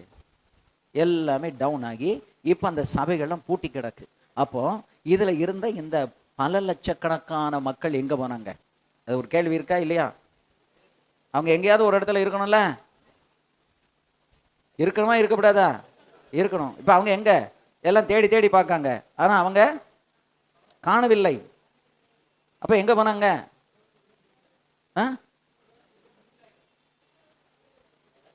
பாசு கரெக்டாக சொன்னார். அதாவது ஜோயல் ஆஸ்டின் சர்ச்சில் 35,000 பேர், இல்லை 52,000 பேர். கிராஸ் ரோடு சர்ச்சி சின்சினாட்டியோ 35,000 பேர். கிரைஸ்ட் சர்ச் ஆஃப் த வேலி பெரோரியா அரிசோனாவில் 37,000 பேர். லேக்வுட் சர்ச் டெக்சாஸ் ஹூஸ்டன் 45,000 பேர். Church of the highlands Birmingham அல்பேனாவில் 60,000 பேர். லைஃப் சர்ச் எட்மண்ட் ஒக்லகோமா 85,000 பேர். கூட்டி பார்த்தா மில்லியன்ஸ் கணக்கில் வருது. அவங்கெல்லாம் எங்கன்னு இப்போ தேடுறாங்க. அவங்க எந்த சர்ச்சுக்கும் போகலை, எந்த சர்ச்சுக்கும் போகலை. நீங்கள் இந்த பெரிய சர்ச்சு பார்த்து ஏமாந்து போயிடாதீங்க. உங்கள் கையில் தந்திருக்கிற முத்துக்கள் போன்ற ஒரு சில விசுவாசிகளை கவனமாக மேய்ச்சி பரலோகம் கொண்டு போய் சேர்க்கறதுக்கு உண்டான வழியை பாருங்க. அல்லேலூயா. ஏன் அப்படின்னா, உங்கள் சர்ச்சுக்கு நிறைய கூட்டம் வரணும் அப்படின்னா ரட்சிக்கப்படுகிறவர்கள் நம்ம சர்ச்சுக்கு வந்தால் தான் அது நிற்கும். இப்போ இங்கே வந்து இந்தியாவில் எடுத்துக்கிடுங்களேன், இப்போ என் சர்ச்சில் இருந்து ஒருத்தர் போகிறாரு அப்படின்னா அவர் எங்கே போவார்? பாஸ் ஏசா சர்ச்சுக்கு போவார், இல்லைன்னா இந்த பாஸ் சர்ச்சுக்கு போவார், இல்லைன்னா அங்கேருந்து ஒருத்தர் எங்கே வருவார்? ஏன் சர்ச்சுக்கு வருவார். உள்ளுக்குள்ளே இன்டர்னல் டிரான்ஸ்ஃபர் ஆகும். சரி, அங்கே போகிறது அவங்களுக்கு பக்கமாக அங்கே போட்டோம், இங்கே போகிறது பக்கமாக போட்டோம். எப்படி எதுக்குள்ளே நிலைத்திருக்கணும்? ரட்சிப்புள் நிலைத்திருக்கணும், கர்த்தருக்குள்ளே அவங்க வாழணும். அப்போ ஒன்று இங்கேருந்து அங்கே போகிறாங்க, அங்கேருந்து இங்கே வராங்க, கணக்கு இருக்குது நமக்கு. சரியா? இப்போ இந்த ஞாயிற்றுக்கிழமை பாளையங்கோட்டையிலேருந்து நாங்கள் இருக்கிற இடம் 20 கிலோமீட்டர். அங்கே ஒரு வீடு வாங்கி பக்கத்தில் அவங்க வீடு வாங்கி இருக்கிறதுக்கு அடுத்த வீடு எங்கள் விசுவாசி. அப்போ அவங்ககிட்ட போய் கேட்டிருக்காங்க, இங்கே நல்ல ஆவிக்குரிய சபை இங்கே இருக்குன்னொன்னே, நாங்கள் போகிற சபைக்கே நீங்கள் வாங்க அப்படின்னு கூட்டிகிட்டு வந்துட்டாங்க. அவங்க வந்து ஆராதனையில் உட்கார்ந்தோன்னா அவங்களுக்கு ரொம்ப மகிழ்ச்சி ஆயிடுச்சுன்னு வைங்களேன். இப்போ அங்கே ஒரு நம்பர் குறைஞ்சிட்டு, சரியா? பாளையங்கோட்டையில் ஒரு நம்பர் குறைஞ்சிட்டு, பேட்டையில் ஏன் சர்ச்சில் ஒரு நம்பர் கூடிட்டு. அப்போ அங்கே மிஸ் ஆனது இங்கே இருக்குது, வேறு எங்கேயும் போகலை. ஆனால் இப்போ நான் மாதத்தை 35,000 37,000 85,000 52,000 எங்கன்னு கேட்குறாங்க அமெரிக்காவில். ஆர் கைப்ஸ்னு ஒரு ப்ரொஃபஸர் கேட்குறாரு, இவ்வளவு இருந்தாங்களே எங்கே அவங்க எங்கே போயிட்டாங்க? உலகத்துக்குள்ளே. ஏன் உலகத்துக்குள்ளே போனாங்க? இத்தனை வருஷம் சர்ச்சில் இருந்தவங்க எப்படிங்க உலகத்துக்குள்ளே போக முடியும்? ரட்சிப்பே இல்லை. இந்த சபை கூட்டம் எதனால் வந்தது தெரியுமா? ரட்சிப்பின் சுவிசேஷத்தை சொல்லி வந்ததில்லை. இயேசு ரட்சகர் என்று அவங்களுக்கு போதிக்கப்படலை. இயேசு உன்னை ஆசீர்வதிப்பவர், ப்ராஸ்பரிட்டி காஸ்பல், செழிப்பு உபதேசம். குழுப்பாட்டில் நீங்க பிரசங்கம் பண்ற தோரணையிலேயே அவங்க உங்க வலையில விழுந்துட்டாங்க. ஏன்னா சபைக்கு வர்றவங்க எதை விரும்புவாங்க அப்படின்னா, நீங்க நல்லா தெரிஞ்சுக்கிடுங்க, அவங்களுக்கு ஒன்று விடுதலை, நோயிலிருந்து விடுதலை, அல்லது பேயிலிருந்து விடுதலை, அல்லது கடனிலிருந்து விடுதலை, இப்படி ஏதாவது ஒன்றுக்கு தான் வருவாங்க. இப்போ வந்தவங்களை நம்ம எதுக்குள்ள நடத்தணும்? ரட்சிப்புக்குள்ள நடத்தணும். நல்லா தெளிவாக தெரிஞ்சுக்கிடுங்க. நீங்கள் செழிப்பு உபதேசத்தை, அவங்க செழிப்பு சுவிசேஷத்தை சொல்லாதீங்க. கர்த்தர் உங்களுக்கு செழிப்பாக்கிடுவார். கர்த்தருடைய சித்தம் நீங்கள்லாம் நல்லா இருக்கணுங்கிறது தான். அப்படி மயக்காதீங்க. உங்களுடைய இன்னைக்கு இருக்கிற இந்த கட்டுக்கு, இந்த கஷ்டத்துக்கு காரணமே பாவம். பாவம் பிளஸ் பாவம் இஸ் ஈக்குவல் டு சாபம். அப்ப சாபத்திலிருந்தும் பாவத்திலிருந்து விடுவிக்கப்படணும்னா இயேசு சிலுவையிலே ரத்தம் சிந்தி இருக்கிறார். அந்த ரத்தத்தினால நீங்க கழுவப்பட்டீங்கன்னா பாவமும் போயிரும், சாபமும் போயிரும், கடனும் போயிரும், பேயும் போயிரும், நோயும் போயிரும், பில்லி சூனியமும் போகும், எல்லாம் போகும்னு அவங்களுக்கு எந்த சுவிசேஷத்தை சொல்லணும்? ரட்சிப்பின் சுவிசேஷத்தை சொல்லணும், செழிப்பின் சுவிசேஷத்தை சொல்லக்கூடாது. Don't project Jesus as a revolutionary. ஒரு ரெவல்யூஷன் புரட்சிக்காரராக இயேசுவை நம்ம ஃபோக்கஸ் பண்ணக்கூடாது. நம்ம எப்படி ஃபோக்கஸ் பண்ணணும்? ரட்சகராக. உங்களுக்காக எனக்காக சிலுவையில் ரத்தம் சிந்தினவர் இயேசு. அப்ப அவரை நாம் எப்படி ஃபோக்கஸ் பண்ணணும்? ரட்சகராக ஃபோக்கஸ் பண்ணணும். அவரை எப்படி நம்ம ஃபோக்கஸ் பண்ணக்கூடாது? ஆசீர்வதிக்கிறவரு. உங்களுக்கு உங்க உங்க உங்க குடும்பத்தில் பெரிய புரட்சியை உண்டாக்குற புரட்சிக்காரர்னு நீங்க அதை சொல்லாதீங்க. அவருக்கு ஒரே ஒன்று தான். அவர் யாரு? ரட்சகர். ஏன்னா வேற யாரும் ரட்சகர் அல்ல. உலகத்தில் ஒரே ஒரு ரட்சகர் மனித குலத்துக்காக வந்து சிலுவை மரத்தில் ஜீவனை கொடுத்து தன் உயிரை கொடுத்து உயிரோடு எழுந்து போனவர் யாரு?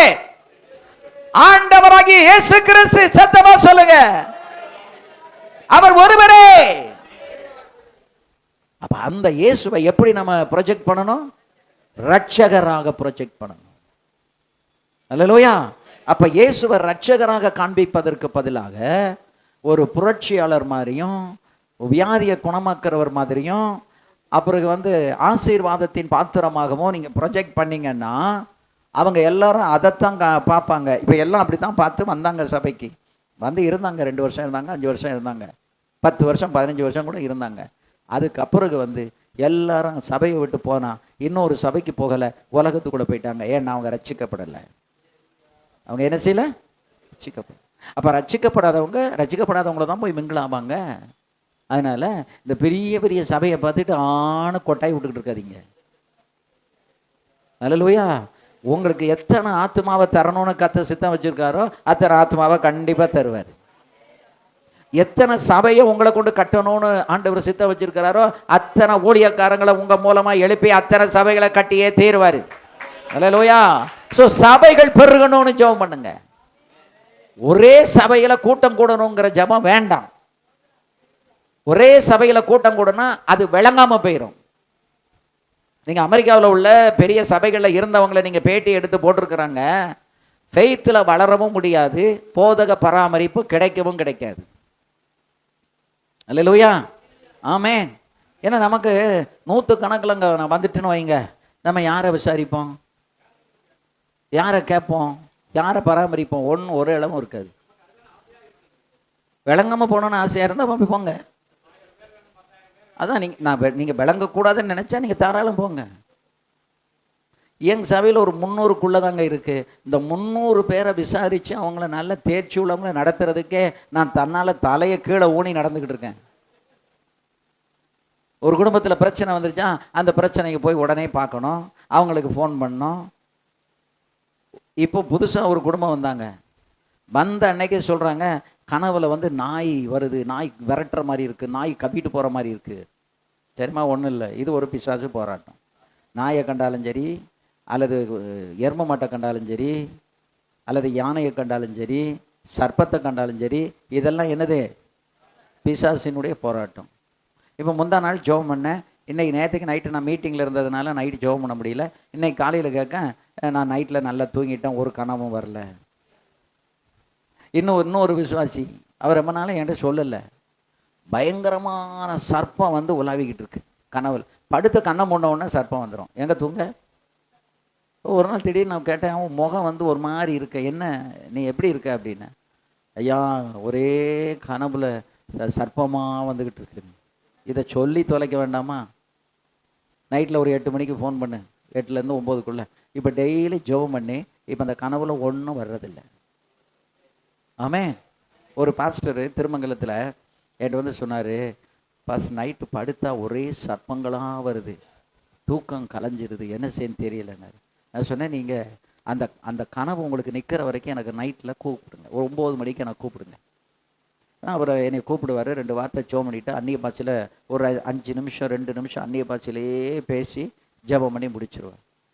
ஒரு 25 நாள் 28 நாள் கழித்து, இப்போ எனக்கு நல்லா ஆயிடுச்சு, எனக்கு பிரச்சனை இல்லை அப்படின்னு. அந்த கனவு நின்ன பிறகு அவருடைய மனைவிக்கு கர்ப்பமாகி இப்போ 2 குழந்தை பிறந்திருக்கு. அப்போ அந்த யூட்ரஸில் இருக்கிற கர்ப்பத்தை கடித்து சாப்பிட்றது யாரு? அந்த சர்ப்பம். அல்லேலூயா, ஆமென். இப்போ நம்ம ஒவ்வொரு இண்டிவிஜுவல் கேர் கொடுத்து அவங்களுக்கு நம்ம ஜெபிக்கிறதுக்கு நேரம் இருக்குது. ஏன்னா எனக்கு இந்த 300 ரொம்ப மேய்க்கிறது கஷ்டமாக தான் இருக்குது. பாஸ்டர்மா ஒரு பக்கம் விசிட்டிங் போகிறாங்க, பார்க்குறாங்க, எல்லாம் செய்கிறாங்க. நான் ஒரு பக்கம் போனால் எங்கே இருந்தாலும் நான் ஃபோனில் கான்டாக்டில் இருக்கேன். ஆனாலும் அதை மேய்ப்பது கஷ்டமாக தான் இருக்குது. விசுவாசிகள் அந்த அளவுக்கு நான் விரும்புகிற ஸ்டாண்டர்டுக்கு தேர்ச்சி அடைந்தவர்களாக இருக்கிறாங்களான்னா இல்லை. அந்த தேர்ச்சிக்கு நம்ம கொண்டு வரணும். ஏன்னா இவர்களை நம்ம எங்கே கொண்டு போகணும்னா பரலோகத்துக்கு கொண்டு போகணும். எங்கே கொண்டு போகணும்? பரலோகத்துக்கு கொண்டு போகணும். அப்போ பரலோகத்துக்கு கொண்டு போகிறதுக்கு அதுக்கு தகுந்த மாதிரி உள்ள போதனைகளை கொடுத்து அவங்கள வளர்க்கணும். அப்போ தான் நம்ம என்ன செய்ய முடியும். அதனால் சபைகள் ஒருவனுக்கு எத்தனை ஆடுகள் இருந்தது? 100 ஆடுகள். 100 ஆடு இருந்து அந்த 100ஐயும் கரெக்டாக காலை ஒடிஞ்சா தூக்கி சமந்து, அது வழி தப்பி போனால் திருப்பி கொண்டு வந்து முள்ளில் சிக்கிக்கிட்டுன்னா அதை எடுத்து விட்டு போதக பராமரிப்பு கொடுத்து நீங்கள் கரெக்டாக கவனிச்சிங்கன்னா ஒரு ஆள் மிஸ் ஆகாமல் அத்தனை பேரும் பரலோக ராஜ்யத்துக்கு போயிடுவாங்க. அல்லேலூயா. ஸோ ஒரு 20 பேர் வச்சுருக்கிறவங்க, 30 பேர், 50 பேர், 100 பேர் வச்சுருக்கவங்க, 200 பேர் வச்சுருக்கிறவங்க என்ன செஞ்சு போகாதீங்க, சோர்ந்து போகாதீங்க. இதை கரெக்டாக மேய்ச்சிக்கிட்டே இருங்க. இன்னும் உங்களுக்கு பலன் இருக்குது அப்படின்னா இன்னும் 10 தருவார் ஆண்டவர். அல்லேலூயா. கை நிறைய அப்படி எல்லாத்தையும் வச்சு ஒன்றையுமே பராமரிக்க முடியாமல் போனால் பிரச்சனை. அவங்க எல்லாமே எங்கே போயிடுவாங்கன்னா உலகத்துக்குள்ளே போயிடுவாங்க. இன்றைக்கி பெரிய பெரிய சபைகள் இருக்கிறவங்க நிலைத்து அந்த சபையில் இருக்க மாட்டாங்க. 1 வருஷம் 2 வருஷம் ஒரு சபையில் இருப்பாங்க. இங்கே நமக்கு ஒரு பராமரிப்பும் கிடைக்க மாட்டேங்கு, பாஸ்டையே பார்க்க முடியல, பாச மாட்டேன், ஆலோசனை கேட்க முடியல, வேறு ஏதாவது சபைக்கு போவோமான்னு அப்படின்னு ஒரு சபைக்கு போவாங்க. இந்த பெருங்கூட்டத்தில் இருந்தவங்களுக்கு சின்ன கூட்டத்தில் இருக்க முடியாது. நான்லாம் இங்கேருந்து மெட்ராஸுக்கு யாராவது ட்ரான்ஸ்ஃபரில் போனாங்கன்னா, அல்லது பையங்க படிக்கிறதுக்கு போனாங்க, வேலை செய்ய போனாங்கன்னா, ஒரு 30 பேர் 50 பேர் 100 பேர் இருக்கிற சின்ன சபையை நீ போய் தேடி அங்கே போ, நானே கண்டுபிடிச்சி கொடுத்துருவேன். அந்த சபையில் இருந்தீங்கன்னா அந்த பாஸ்டுடைய கவனம் உண்மையில இருக்கும். நீ வழி தப்பி போக மாட்டான். நீ வரலன்னா ஏன் வரலன்னு கேட்பார். ஆராதனைக்கு வரலன்னா ஏன் வரலன்னு அவர் விசாரிப்பார். உன் ஆத்மா மேலே அவருக்கு அக்கறை இருக்கும். அப்போ அப்படிப்பட்ட சபைக்கு நீ போனீங்கன்னா நீ உருப்படுவ. அல்லேலூயா. அதனால் தயவு செய்து நான் சொல்கிறேன், யாரும் நீங்கள் சோர்ந்து போகாதீங்க. அல்லேலூயா. இன்னும் சபைகள் நிறைய பெருகணும். திருச்சியில் இப்போ இருக்க சபை போதாது, என்ன செய்யணும்? தெருவுக்கு தெருவு இன்னும் சபைகள் பெருகணும்னு நீங்கள் ஜெபம் பண்ணுங்க. தெருவுக்கு தெருவு சபைகள் பெருகணும்னு ஜெபம் பண்ணுங்க. ஆத்துமாக்களை கத்த தருவார். நீங்கள் ஒரு நாள் சோர்ந்து போகாதீங்க. அழைப்பு மாறவே மாறாது. உங்களுக்கு கொடுக்கப்பட்ட வரம் மாறவே மாறு. அப்போஸ்தலர் 20:24 சொன்னபடி அழைப்பை புரிந்து ஊழியத்தை நிறைவேற்ற விரும்புங்க. உங்கள் அழைப்பை புரிந்து எதை நிறைவேற்றுங்க? ஊழியத்தை நிறைவேற்ற விரும்புங்க. நீங்கள் இயேசுவிடம் பெற்ற ஊழியத்தை நிறைவேற்றி திரும்ப அவரிடத்தில் ஒப்புவிக்கணுங்கிற கணக்கு பொறுப்பாளர்களாக நீங்கள் மாறுங்க. என்கிட்ட ஆண்டவர் ஒரு ஊழியத்தை கொடுத்துருக்காரு, இதை நான் நிறைவேற்றி என்ன செய்யணும்? திரும்ப நான் அவர்கிட்ட கொண்டு வந்து ஒப்படைக்கணும். இப்போ என்னைய 2012 ஆண்டவர் வெளியே போகணும்னு என்னை ஆண்டவர் போச்சோன்னாரு. இப்போ நான் 16 வருஷமாக நான் போய்கிட்டே இருக்கேன். ஒவ்வொரு இடங்களுக்கு போய்கிட்டு இருக்கேன். என்கிட்ட கேட்பாங்க, உங்களுக்கு ஒவ்வொரு நாளும் பிரயாணம் பண்ணுறது கஷ்டமாக இல்லையா? தினந்தோறும் ஒரு 3 மணி நேரம் பிரசங்கம் பண்ணுறது கஷ்டமாக இல்லையா கேட்பாங்க. கஷ்டம்தான், ஆனால் எனக்கு கஷ்டம் இல்லை. ஏன் கஷ்டம் இல்லை தெரியுமா? அது என் அழைப்பு. என் அழைப்பு என்ன நான் புரிந்து கொண்டேன். நான் போய் ஒவ்வொரு இடங்கள்லையும் ஊழியக்காரங்களை உற்சாகப்படுத்தி அவங்களுக்கு ஒரு பிரசங்கம் பண்ணி அவங்கள்ட்ட ஒரு ஃபீட்பேக் எழுதி வாங்கி அவங்கள நல்ல உற்சாகப்படுத்திட்டு போனால் என் ஊழியம் நிறைவேறி கொண்டு இருக்கிறதுங்கிற திருப்தி எனக்கு இருக்குது. ஆமென், அல்லேலூயா. அப்போ இயேசுவிடம் பெற்ற ஊழியத்தை நிறைவேற்றி திரும்ப அவரிடமே என்ன செய்யணும்? ஒப்படைக்கணும். ஆகிலும் அவைகளில் ஒன்றை குறித்தாவது நான் என்ன செய்கிறதில்ல, கவலைப்படேன். என் பிராணனையும் அருமையாக எண்ணேன். என் ஓட்டத்தை சந்தோஷத்தோடே முடிக்கவும் தேவனுடைய கிருபையின் சுவிசேஷத்தை பிரசங்கம் பண்ணும்படிக்கு நான் கத்தராகிய இயேசுவினிடத்தில் பெற்ற ஊழியத்தை நிறைவேற்றவுமே விரும்புகிறேன். இதில் நீங்கள் உங்கள் கவனத்தை வைங்க. உங்கள் விருப்பம் அதில் இருக்கட்டும். ஊழியம் செய்யணும், ஆத்துமாக்களை ஆதாயம் பண்ணணும், ரட்சிக்கப்படணும், அவங்க கத்தருக்குள்ளே வரணும். ஆத்துமா வந்துருச்சு அப்படின்னா மரத்தடியில் இருந்தால் கூட ஆராதனை நடத்திக்கிடலாம், நமக்கு ஒன்றும் பிரச்சனை இல்லை.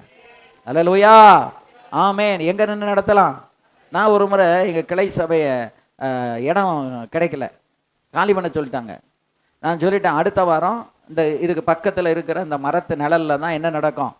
ஆராதனை நடக்கும். கரெக்டாக 7 மணிலேருந்து 8, 8:30 அதாவது 9 என்ன நடக்கும்? ஆராதனை நடக்கும். இந்த மரத்து அடியில் வந்துருங்க அப்படின்னு சொல்லி அனுப்பிட்டேன். அதுக்கிடையில் ஒரு சகோதரி எங்கள் வீட்டில் நீங்கள் நடத்துங்க அப்படின்னு சொல்லி அதுக்கப்புறம் ரொம்ப நாள் அவங்க வீட்டில் தான் நடந்து அதுக்கப்புறம் நாங்கள் ஆலயத்துக்கு ஒரு இடத்த வாங்கி அங்கே கட்டினோம். அப்போ ஒரு 10, 30 பேர், 50 பேர் ஒரு மரத்து நிழலில் கூட கூடி 5 மணிக்கு ஆராதனை துவங்கி விடிகிறதுக்குள்ளே 7:30 என்ன செஞ்சிடலாம்? முடிச்சுட்டு போயிடலாம். நமக்கு ஆர்கனும் வேண்டாம், கீர்கனும் வேண்டாம், ஒரு ட்ரம் இருந்தால் போதும். அது இல்லைனாலும் கையை தட்டி பாடி கத்தரை மகிமைப்படுத்த நமக்கு கிருபையை கொடுத்துருக்காரு. ஆத்துமாக்கள் பெருகணும்னு நினைங்க. நீங்கள் கிறிஸ்துவுக்குள்ள நிற்கணும்னு விரும்புங்க. அதுதான் முக்கியம். அல்லேலூயா. இதை நீங்கள் செஞ்சால் தான் உங்கள் அழைப்பை நீங்கள் உணர்ந்து அதை கனப்படுத்த முடியும். இல்லைனா கனப்படுத்த முடியாது. கர்த்தர் உங்களை ஆசீர்வதிப்பாராங்க.